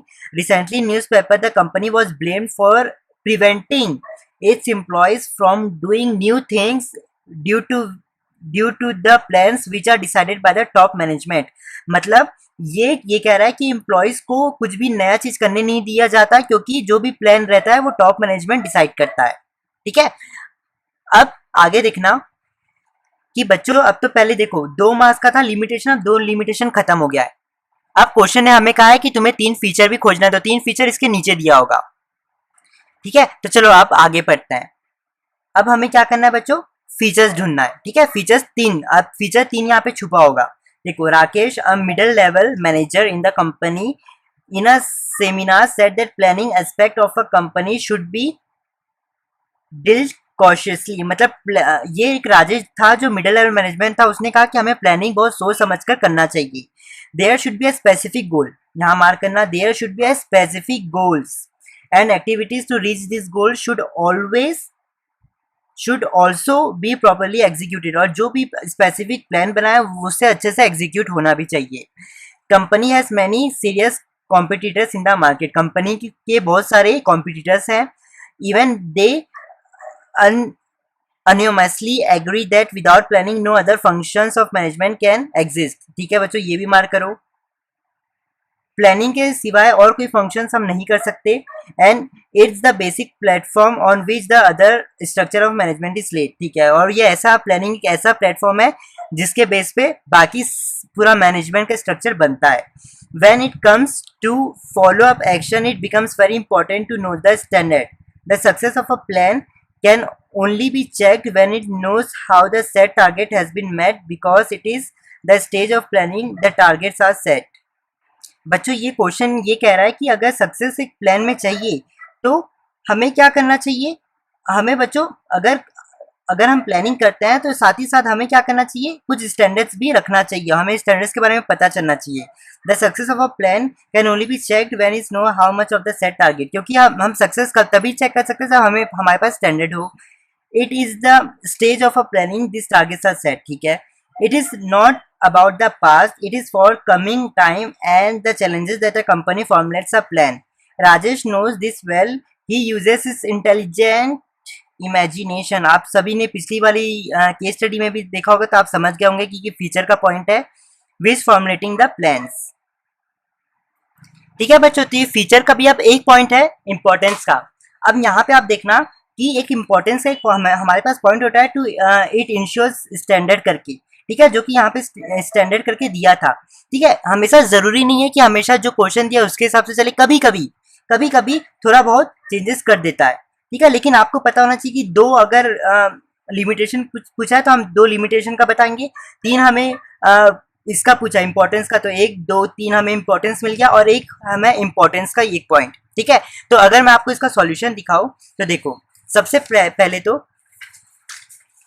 आपको क्या बोला है कि अनप्रिडिक्टेबल एंड डायनेमिक। देखो लिमिटेशन सबसे, planning does not work in dynamic environment. अगर मैं आपको लिमिटेशन बताऊं तो इसका लिमिटेशन ये भी यहाँ है कि प्लानिंग में not work in dynamic environment, क्योंकि वहाँ पे बहुत कंटिन्यूस चेंजेस होते हैं। ठीक है, जो कि आपने पहले ही पढ़ के रखा है। देखो ठीक है, अब इसके साथ ही साथ आपने ये भी पढ़ के रखा है कि एम्प्लॉयज को कुछ और नहीं किया करने दिया जाता, क्योंकि पूरा प्लान टॉप लेवल डिसाइड करती है। ठीक है, तो सेम चीज यहाँ पे है, इट रिड्यूसेस क्रिएटिविटी, क्योंकि एम्प्लॉयज ब्लाइंड फॉलोअर्स बन जाते हैं, क्योंकि जो भी टॉप मैनेजमेंट डिसाइड करता है उन्हें वही फॉलो करना पड़ता है और वो प्लान को चेंज नहीं कर सकते। ठीक है, तो सेकंड पॉइंट रिड्यूसेस क्रिएटिविटी आ गया। अब मैंने यहाँ पे आपको फीचर्स में बताया था कि प्लानिंग से हमें क्या हो जाती है, अचीवमेंट मिलती है। मतलब देखो प्लानिंग करने से क्या, प्लानिंग का जो फीचर है वो है स्पेसिफिक गोल, जो कि मैंने आपको बताया था कि प्लानिंग जो है फोकसेस ऑन अचीविंग ऑब्जेक्टिव, क्योंकि इसलिए होता है क्योंकि हम एकदम स्पेसिफिक गोल्स बना लेते हैं। ठीक है, अब इसके बाद है यहाँ पे planning is the primary function of management, क्योंकि आपको पता है क्योंकि जो कोई भी प्लान हम, मतलब कोई भी फंक्शन हम बिना प्लानिंग के नहीं कर सकते। ठीक है, तो आपने अच्छे से लेक्चर देखी होगी ना, आपको पूरा समझ में आ जाए। ये तो आपने समझ ही लिया मेंटल, क्योंकि आपको इमेजिनेशन और फॉरसाइट हो गया। सर है कि planning set standard for controlling. देखो मैंने यहाँ भी इंपॉर्टेंस केस में लिखवाया था, इंपॉर्टेंस ऑफ प्लानिंग में point, it establishes standards for controlling. ठीक है बच्चों, ये क्योंकि हम जितने भी परफॉर्मेंस को मॉनिटर कर सकते हैं, और क्वेश्चन भी कहीं ना कहीं आपको यही कह रहा था कि देखो कि हमें स्टैंडर्ड पता होने चाहिए, क्योंकि कोई भी सक्सेस ऑफ अ प्लान, कोई भी प्लान का सक्सेस तभी पता चलेगा जब वहां पे कोई सेट टारगेट्स मतलब स्टैंडर्ड होंगे, है ना। तो स्टैंडर्ड मतलब होता है बच्चों टारगेट, समझे। ठीक है सर, तो बच्चों केस स्टडी बहुत इजी होती है, बस आपको अच्छे से फीचर्स वो सारी चीजें याद होने चाहिए, अदरवाइज बहुत इजी है। ठीक है बच्चों, ठीक है बच्चों, तो आज हम लोग ने 3 केस स्टडी कर ली। ठीक है, तो ऐसे ही होगा केस स्टडी। सबसे पहले क्वेश्चन का देखना है कि क्वेश्चन क्या पूछ रहा है, उसके आगे उसका मार्क्स कितने का है। ठीक है, उसके बाद हमें केस स्टडी से हमें ढूंढना है। बेसिकली होता क्या है, हमेशा अगर पहले लिमिटेशन का है तो ऑलमोस्ट ऐसे ही होता है कि लिमिटेशन मतलब ऊपर ऊपर देगा, फिर उसके बाद जो क्वेश्चन पूछा फीचर्स पूछा तो फिर फीचर देगा, लेकिन हमेशा नहीं है 100% श्योर कि ऐसा होगा, लेकिन मेजोरिटी ऑफ केस में ऐसा होता है। ठीक है, तो आप इजिली कर लोगे, मुझे पता है। बस आप कोई भी बुक पकड़ना, उससे आप प्रैक्टिस करना चालू कर देना। ठीक है बच्चों, चलो मैं आज चलता हूँ, bye, enjoy, take care and cheers. Hello everyone, so आज का जो हमारा टॉपिक है वो है प्लानिंग प्रोसेस के बारे में। आज हम लोग ये जानेंगे कि प्लानिंग के ऐसे कौन कौन से प्रोसेस होते हैं। ठीक है, सो सबसे पहला प्रोसेस है हमारे पास सेटिंग ऑब्जेक्टिव्स। देखो कोई भी फर्म हो, चाहे वो प्रॉफिटेबल फर्म हो, नॉन प्रॉफिटेबल फर्म हो, कोई भी फर्म हो, कोई भी ऑर्गेनाइजेशन हो, वो सबसे पहले ना सोचता ये है कि उसे करना क्या है। वो उनके दिमाग में सबसे बड़ा क्वेश्चन मार्क रहता है कि उन्हें करना क्या है। ठीक है, तो सबसे पहले कोई भी ऑर्गेनाइजेशन क्या करता है, सबसे पहले अपना एक टारगेट बनाता है कि एक्चुअल में उन्हें करना क्या है। ठीक है, अब जैसी कोई भी ऑर्गेनाइजेशन का टारगेट बन जाएगा तो फिर क्या होगा, वो उसके हिसाब से, टारगेट के हिसाब से कोई भी ऑर्गेनाइजेशन क्या करेगी, फिजिकल एंड फाइनेंशियल रिसोर्स को कलेक्ट करेगी। सर अब ये physical and financial resources, physical मतलब होता है लोग। जैसी टारगेट आपको पता चल जाएगा कि आपको करना क्या है, तो आप उसके हिसाब से लोग को इकट्ठा करोगे जो लोग इस टारगेट को पूरा कर सकते हैं। सेकेंड चीज, आप पैसे, फाइनेंशियल मतलब पैसे, पैसे कलेक्ट करोगे कि इस टारगेट को कंप्लीट करने के लिए मुझे कितने पैसे चाहिए। ठीक है, तो जब, ठीक है, फिर जैसी, और सेकंड बात यहाँ पे आपको ये याद रखनी है कि it is communicated to employee. जैसे ही एक ऑब्जेक्टिव सेट हो जाता है कोई भी ऑर्गेनाइजेशन का, तो वो ऑर्गेनाइजेशन क्या करती है, वो ऑब्जेक्टिव को पूरे एम्प्लॉयज को बता देती है। कम्युनिकेटेड मतलब बताना। ठीक है, सो कोई भी ऑर्गेनाइजेशन सबसे पहले क्या करती है, अपना टारगेट सेट करती है। तो सबसे फर्स्ट प्रोसेस है कोई भी प्लानिंग प्रोसेस का, सेटिंग ऑब्जेक्टिव्स। सेकंड पॉइंट है डेवलपिंग प्रीमाइसेस। सर अब डेवलपिंग प्रीमाइसेस का मतलब, सबसे पहले तो आप ये जानो कि प्रीमाइसेस का मीनिंग ये है। प्रीमाइसेस का मीनिंग ये है एजम्पशंस रिगार्डिंग फ्यूचर। सो सीबीएसई में कभी कभी क्वेश्चन आ जाता है कि डिफाइन प्रीमाइसेस, तो आपको ये लिखना है कि एजम्पशन रिगार्डिंग फ्यूचर। देखो कोई भी फर्म हो, कोई भी ऑर्गेनाइजेशन हो ना, वो क्या करती है, सोचती है कि उसका तो सबसे पहले टारगेट बना लेती है, फिर उसके बाद वो सोचती है कि जो हमारा टारगेट बना है और उस टारगेट को हम अगर मार्केट में लॉन्च करेंगे, सपोज करना कि ये जो ऑर्गेनाइजेशन है ये क्या है, मान लो कि एबीसी लिमिटेड कंपनी है, इस ये क्या करती है, मोबाइल बनाती है। मान लो कि इस ऑर्गेनाइजेशन ने क्या किया, मोबाइल मतलब इस ऑर्गेनाइजेशन ने ये सोचा कि यार चलो एक काम करते हैं, मोबाइल को मार्केट में लॉन्च करते हैं। ठीक है, तो सबसे पहले कोई भी ऑर्गेनाइजेशन ये जानेगी कि अगर वो अपना प्रोडक्ट, अपना टारगेट को अगर वो मार्केट में लॉन्च करेगी तो उससे क्या क्या इफेक्ट आएंगे। आपने सबसे पहले तो ये जान लो फैक्टर्स क्या होता है, फैक्टर्स स्पेसिफिक और जनरल फोर्सेस, जो कि आपने चैप्टर 3 बिजनेस एनवायरनमेंट में मैंने आपको बता दिया है। ठीक है, तो वो वाला चैप्टर देख लेना, आपको इजीली समझ में आ जाएगा। ठीक है, तो सबसे पहले कोई भी ऑर्गेनाइजेशन ये देखती है कि वो अगर टारगेट को अपना लॉन्च करेगी तो उसमें मार्केट में क्या इफेक्ट आएगा। सपोज करना कि ये मोबाइल, अगर ये कंपनी ये सबसे पहले मोबाइल को लॉन्च करने से पहले ये सोचेगी, अपना मोबाइल को लॉन्च करने से पहले ये सोचेगी कि अगर मैं अपना मतलब मैं अगर मार्केट में मोबाइल को लॉन्च करूंगा तो इससे सोशल फैक्टर में क्या इफेक्ट आएगा, पॉलिटिकल फैक्टर में क्या आएगा, लीगल फैक्टर में क्या आएगा, टेक्नोलॉजिकल फैक्टर में क्या आएगा, मेरे सप्लायर्स को क्या इफेक्ट आएगा, हर चीज क्या करेगी, वो सबसे पहले सोचेगी कि अगर मैं अपना मार्केट में लॉन्च करूंगी तो उससे क्या इफेक्ट आएगा।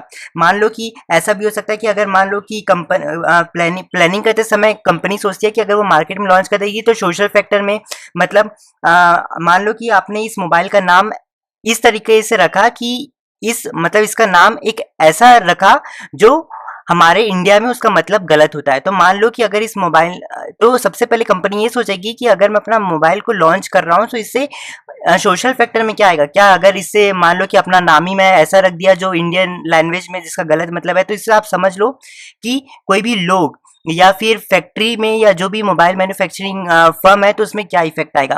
और जो भी ऑर्गेनाइजेशन है वो ये भी सोचेगी कि अगर मैं मोबाइल लॉन्च कर दूंगा जैसे पॉलिटिकल फैक्टर, कोई भाई पॉलिटिकल इशू तो नहीं होगा। इसके साथ साथ ऑर्गेनाइजेशन ये भी सोचती है, ये सिर्फ सोचती है कि अगर मैं अपना प्रोडक्ट को, अपना टारगेट को मार्केट में लॉन्च कर देंगे तो इससे डिफरेंट फैक्टर्स में क्या इफेक्ट आएगा, लीगल फैक्टर में क्या इफेक्ट आएगा, मान लो कोई लीगल केस तो नहीं हो जाएगा कि ठीक है, और भी टेक्नोलॉजिकल और भी सारे बहुत सारे फैक्टर्स होते हैं। तो सबसे सेकंड प्रोसेस ये है सेटिंग ऑब्जेक्टिव के बाद कि ऑर्गेनाइजेशन ये सोचती है कि अगर वो अपना टारगेट को मार्केट में लॉन्च कर देगी तो उससे डिफरेंट डिफरेंट फैक्टर्स में क्या इफेक्ट आएगा, रिएक्शन क्या होगा उनका। तो सेकंड पॉइंट में वही लिखा है मैंने, रिएक्शन ऑफ एक्शन, मतलब अगर आपने जो भी एक्शन किया है तो उसका रिएक्शन क्या होगा टू डिफरेंट फैक्टर्स, वो ऑर्गेनाइजेशन जानती है। ठीक है, थर्ड पॉइंट है identification alternative course of action. Identify करना मतलब पहचानना, अल्टरनेटिव मतलब अलग अलग, अलग अलग, और कोर्स मतलब होता है प्लान। पता करना अलग अलग प्लान को। ठीक है, तो सब मान लो सपोज करना कि एक देखो सबसे पहले तो जान लो कि व्हाट आर ऑप्शंस अवेलेबल, इसका मतलब इजी सा छोटी सी मतलब मैं बताऊं तो इसका मतलब है व्हाट आर ऑप्शंस अवेलेबल, मतलब एक ऑर्गेनाइजेशन के पास कौन कौन से ऑप्शन अवेलेबल है कि वो अपना ऑब्जेक्टिव को, अपना टारगेट को अचीव कर ले। सपोज करना कि आपके बुक में एक अच्छा एग्जांपल है तो मैंने उसी को ही पिकअप किया है। सपोज करना कि एक ऑर्गेनाइजेशन ने प्लान किया कि उसे अपना जो मोबाइल है, मान लो कि एक ऑर्गेनाइजेशन है उसने अपना मोबाइल को उसको 10% तक का सेल बढ़ाना है। ठीक है, तो अब ऑर्गेनाइजेशन क्या कर सकती है, वो सबसे पहले अपना ये चेक करेगी कि अगर मुझे ये टारगेट को पूरा करना है तो मेरे पास कौन कौन से ऑप्शन अवेलेबल है। जैसे मान लो कि ऑर्गेनाइजेशन के पास प्लान ए है, प्लान बी है, प्लान सी है, जिसके कारण ये टारगेट कंप्लीट हो सकता है। सपोज करना कि प्लान ए है जहाँ पे ऑर्गेनाइजेशन ने सोचा कि यार एक काम करेंगे, अपने मोबाइल में ना बहुत सारा डिस्काउंट दे देंगे। सपोज करना आप भी देखते हो ना कि बहुत सी मार्केट में डिस्काउंट देते तो कितनी भीड़ होती है, तो वही ऑर्गेनाइजेशन क्या करती है, सबसे पहले डिफरेंट डिफरेंट प्लान्स को को पहले आइडेंटिफाई करती है कि कौन कौन से प्लान है जिसके कारण मेरा टारगेट फुलफिल हो सकता है।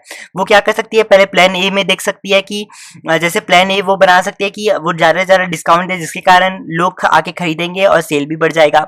एक्सपेंडिचर और एडवर्टाइजमेंट, सपोज करना कि ये जो ऑर्गेनाइजेशन है इसको सिर्फ महाराष्ट्र में जानते थे। अब इस ऑर्गेनाइजेशन ने सोचा कि यार एक काम करता हूँ मैं एक काम करता हूँ कि ना मैं एडवर्टाइजमेंट कर देता हूँ। एडवर्टाइजमेंट क्या होगा, जैसे न्यूज़पेपर में डाल दिया, टीवी में डाल दिया, तो अब लोग को पता चल जाएगा कि हाँ भाई ये भी एक ऑर्गेनाइजेशन है जो मोबाइल बेचती है, तो लोग क्या करेंगे और खरीदना चालू कर देंगे जिसके कारण सेल बढ़ जाएगा। प्लान सी जैसे डोर टू डोर फैसिलिटी, ठीक है, जिसके कारण जैसी दरवाजे में आके फैसिलिटी, वो सारी फैसिलिटी भी देंगे जिसके कारण सेल बढ़ सकता है। तो इस identification of alternative course of action का मतलब ये है कि जो आपने फर्स्ट में टारगेट बनाया है, इस टारगेट को पाने के लिए आपके पास कौन कौन से ऑप्शन, कौन कौन से प्लान अवेलेबल है, ठीक है। सो ये है identification of alternative course of action का मतलब। फोर्थ है इवेलुएटिंग अल्टरनेटिव कोर्सेज। इवेलुएट का मतलब आप जान लो, इवेलुएट मतलब होता है कैलकुलेट करना या फिर जज करना, ठीक है। अल्टरनेटिव का मतलब अलग अलग, कोर्स मतलब प्लान, ठीक है। इसमें आप क्या करते हो, जो भी प्लान आपने ऊपर बनाया है उसका क्या करते हो, आप उसको कैलकुलेट करते हो। आप ये सारे प्लान में से क्या करोगे, आप जैसे प्लान ए में से आप निकालोगे कि इसका पॉजिटिव पॉइंट क्या है, इसका नेगेटिव पॉइंट क्या है। प्लान बी में से भी आप क्या करोगे, पॉजिटिव पॉइंट निकालोगे, नेगेटिव पॉइंट निकालोगे। प्लान सी में से भी आप पॉजिटिव पॉइंट निकालोगे, नेगेटिव पॉइंट निकालोगे।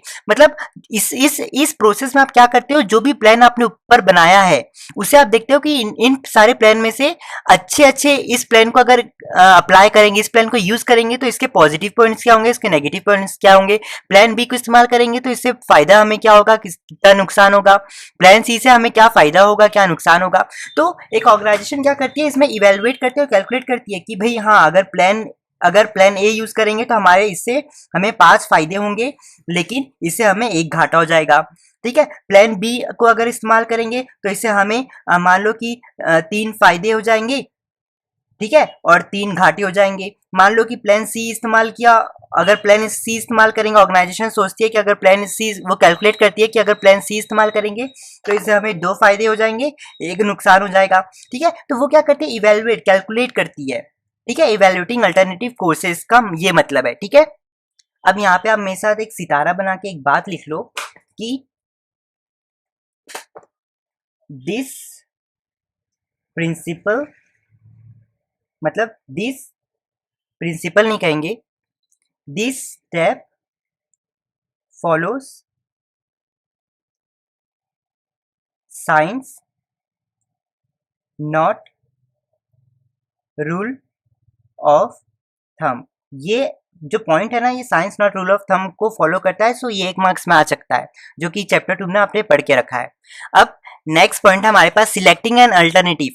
मतलब अब तो अल्टरनेटिव का मतलब है बच्चों यहाँ पे अलग अलग, ठीक है, अलग अलग। तो जितने भी अलग अलग प्लान है, जितने भी आपके अलग अलग प्लान है, जितने भी आप देखो, सबसे पहले आपने आइडेंटिफाई किया अलग, मतलब सबसे पहले आपने देखा कि मेरे पास कौन कौन से अलग अलग प्लान है। उसके बाद आपने क्या किया, कैलकुलेट किया अलग अलग प्लान को, आपने देखा कि इनमें से सबसे पॉजिटिव और नेगेटिव पॉइंट्स क्या है हर प्लान में।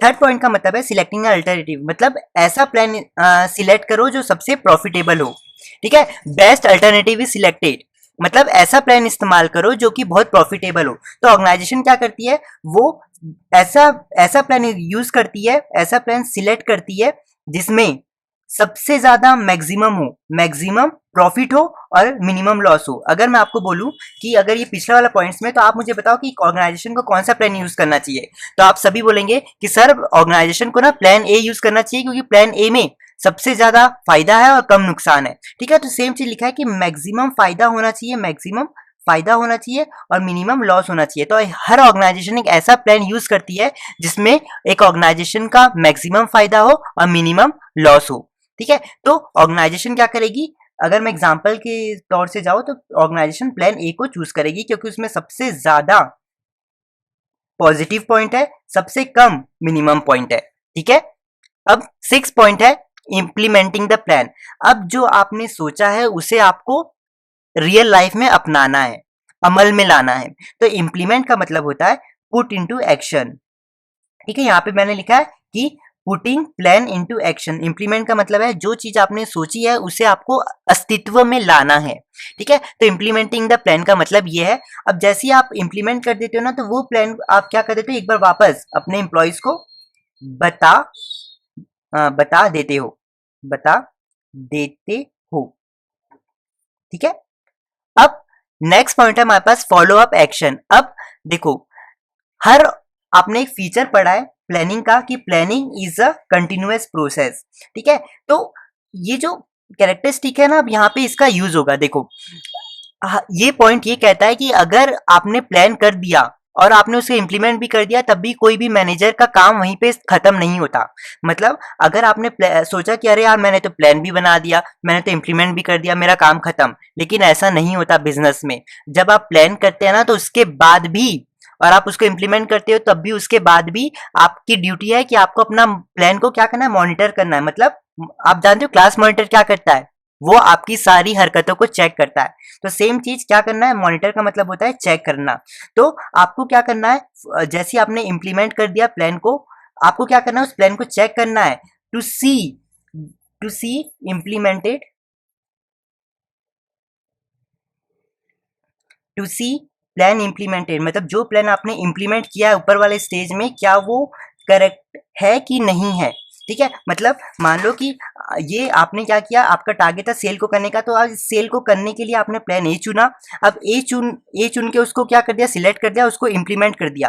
तो आपको ये चेक करना है कि प्लान ए जो हमने इम्प्लीमेंट कर दिया है, क्या वो ऑब्जेक्टिव को पूरा कर रहा है कि नहीं, क्या वो करेक्ट है कि नहीं है, ठीक है। और फ्यूचर में अगर ऑर्गेनाइजेशन को लगता है कि नहीं यार इसमें थोड़े बहुत चेंज होने चाहिए, तो वो क्या कर देते हैं, इस प्लान में थोड़े बहुत चेंज भी कर देते हैं इफ नीडेड, ठीक है। तो आप देखोगे कि planning is a continuous process को फुलफिल कर रहा है। इवन आपने प्लान बना भी दिया, उसको इंप्लीमेंट कर दिया, तब भी आपकी ड्यूटी क्या है, उसको बार बार चेक करना, और उसमें अगर थोड़े से भी चेंज लगते तो उसको चेंजेस करना, ठीक है। तो यही था आज के चैप्टर में, आज के लेक्चर में, सॉरी। तो अगली लेक्चर में मैं आप सभी के साथ मिलता हूँ। Bye, enjoy, take care, cheers. Hello everyone. So आज हम लोग प्लानिंग प्रोसेस के बेसिस में केस स्टडी सॉल्व करेंगे। चलो, सो सबसे पहला है हमारे पास क्वेश्चन नंबर 2। तो क्वेश्चन 2 से हम लोग आज प्लानिंग प्रोसेस के बारे में जानेंगे, ठीक है। तो सबसे पहले आप मेरे साथ पढ़ते जाना।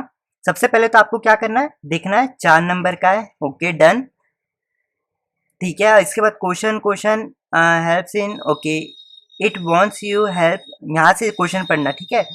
It wants your help for remaining steps to be taken in the process. Explain briefly these steps. ठीक है, अभी ये आपको पूरा समझ में आ जाएगा कि क्वेश्चन क्या कह रहा है। देखो, क्वेश्चन कह रहा है कि Indian drugs and paramedical limited is engaged in the manufacturing and distribution of medicine, ठीक है। ये इंडियन ड्रग्स वाली एक ऐसी कंपनी थी जो क्या थी, मेडिसिन को बनाने में और मेडिसिन को डिस्ट्रीब्यूट करने का काम करती थी। The company has set up an objective, company ने एक ऑब्जेक्टिव सेट किया of increasing its sales turnover by 20%, ठीक है। तो यहाँ पे कंपनी ने क्या किया, एक ऑब्जेक्टिव सेट किया of increasing sale of turnover by 20%, ठीक है।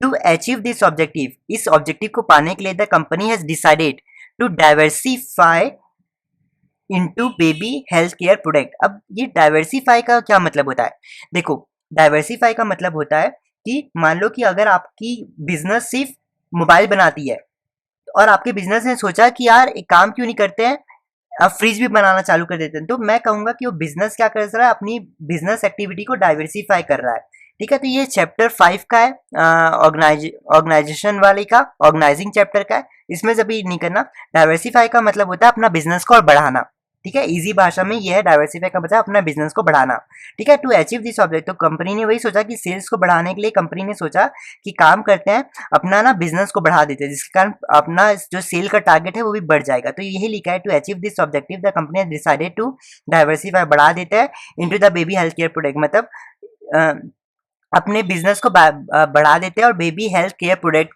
को भी बेचना चालू कर देते हैं। Since the company has already set its objective and developed the premises, ठीक है, develop the premises based on the same, उसी के हिसाब से, अपने टारगेट के हिसाब से कंपनी ने क्या किया, प्रीमाइसेस को भी बना लिया, ठीक है सर। अब क्वेश्चन कह रहा है इट वांट्स योर हेल्प, वो क्वेश्चन आपकी हेल्प चाहता है कि आप रिमेनिंग स्टेप बताओ प्रोसेस के, मतलब क्वेश्चन ये कह रहा है कि जो स्टेप आपने ऊपर जितने भी स्टेप है उसको छोड़ के बाकी जितने भी स्टेप है वो आपको बताने कह रहा है।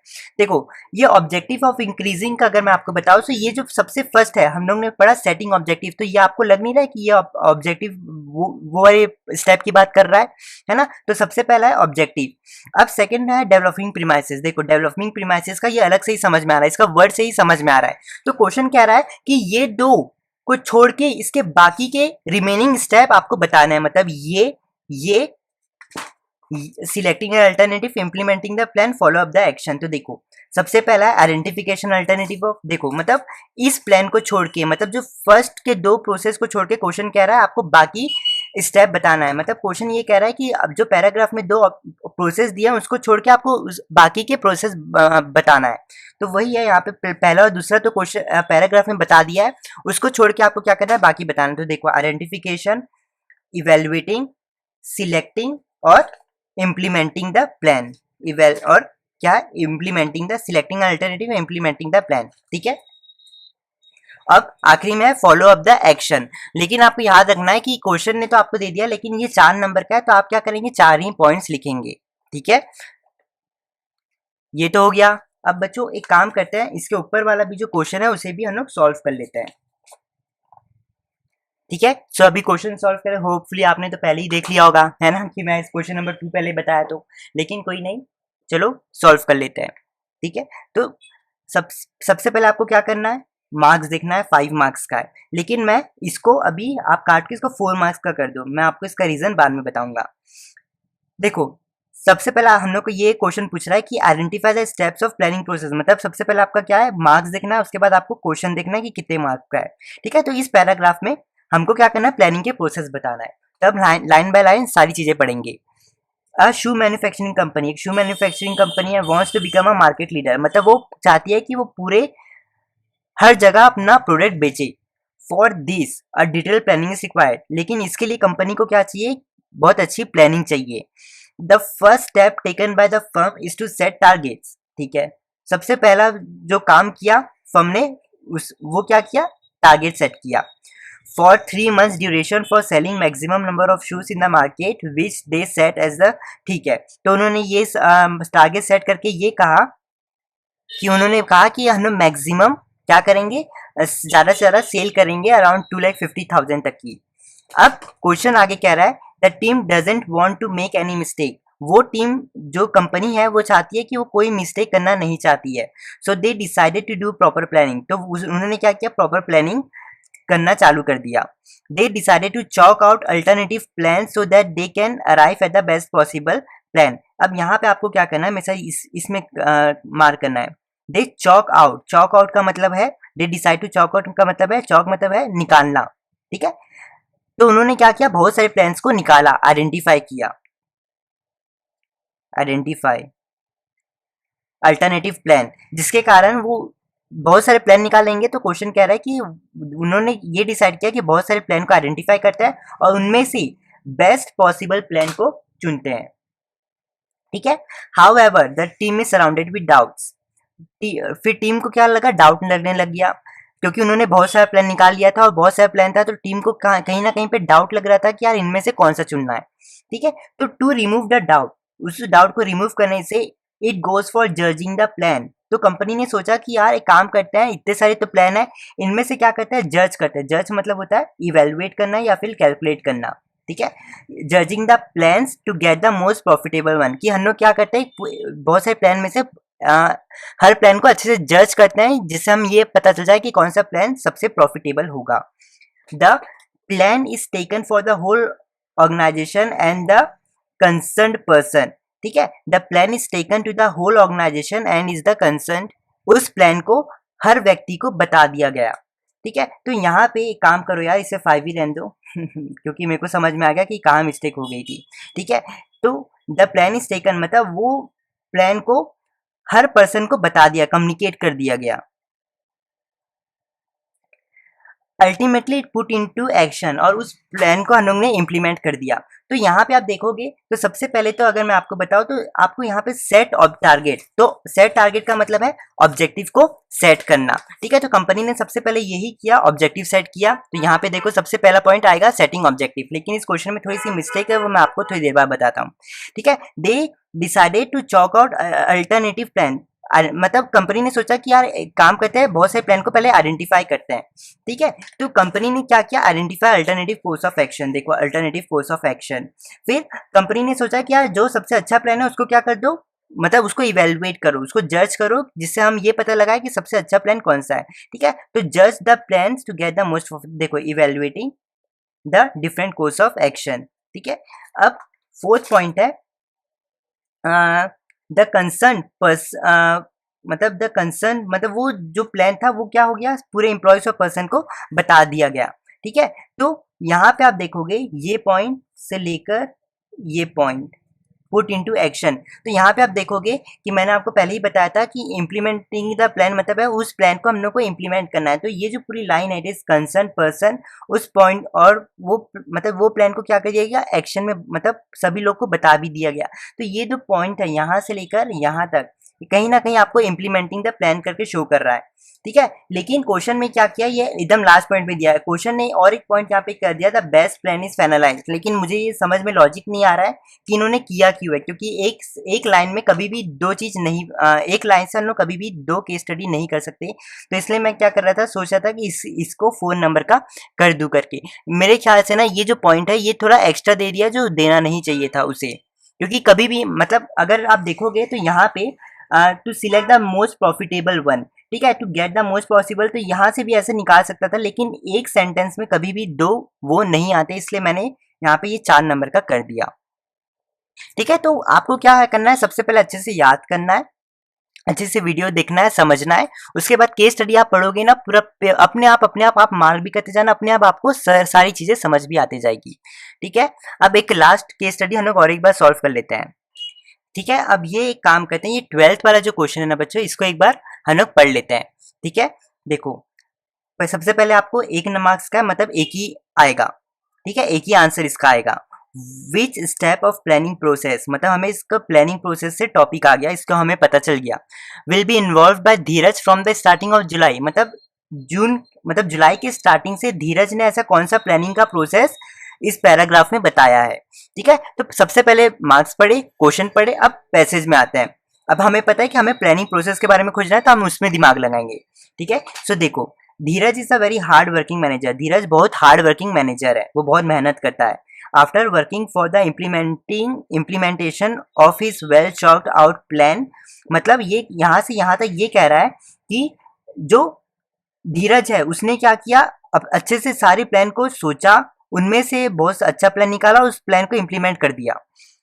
अब क्वेश्चन के हिसाब से आप क्वेश्चन देखोगे, क्वेश्चन क्या कह रहा है, स्टार्टिंग ऑफ जुलाई, मतलब जुलाई के स्टार्टिंग से उस धीरज ने कौन सा प्लानिंग प्रोसेस को यूज किया है। तो आप देखोगे अब ये जो यहाँ से लेकर ये वाली लाइन है, इसमें आपका आंसर दिया है, देखो फ्रॉम द स्टार्ट ऑफ जुलाई, क्योंकि आपको पता चल गया कि क्वेश्चन भी स्टार्टिंग ऑफ जुलाई से पूछा और यहाँ भी लिखा है फ्रॉम स्टार्ट ऑफ जुलाई।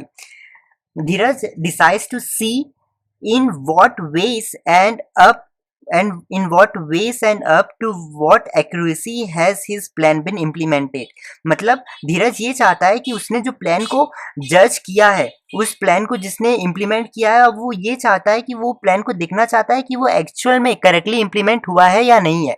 आप देखोगे एक्यूरेसी मतलब होता है करेक्ट होना, ठीक है। तो धीरज ने वही देखा है कि उसने वो यही सोचा था कि वो जुलाई से ये देखना चाहता था कि वो जो प्लान उसने इम्प्लीमेंट किया है, जो प्लान उसने इम्प्लीमेंट किया है वो कितना करेक्ट है, ठीक है। तो ये आपको क्वेश्चन पूछ रहा था इसमें, तो आप इजिली बता दोगे, क्योंकि मैंने आपको नोट्स में लिखा है कि फॉलो अप एक्शन का मतलब ये होता है कि हमें क्या करना चाहिए, चेक करना चाहिए कि जो हमने प्लान बनाया है वो कितना सही है।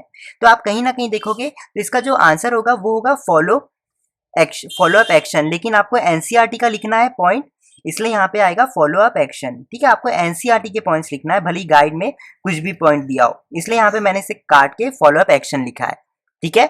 तो आज के लिए बच्चों इतना ही, अब मैं मिलता हूँ आप सभी से नेक्स्ट लेक्चर में। चलिए बाय, एंजॉय, टेक केयर।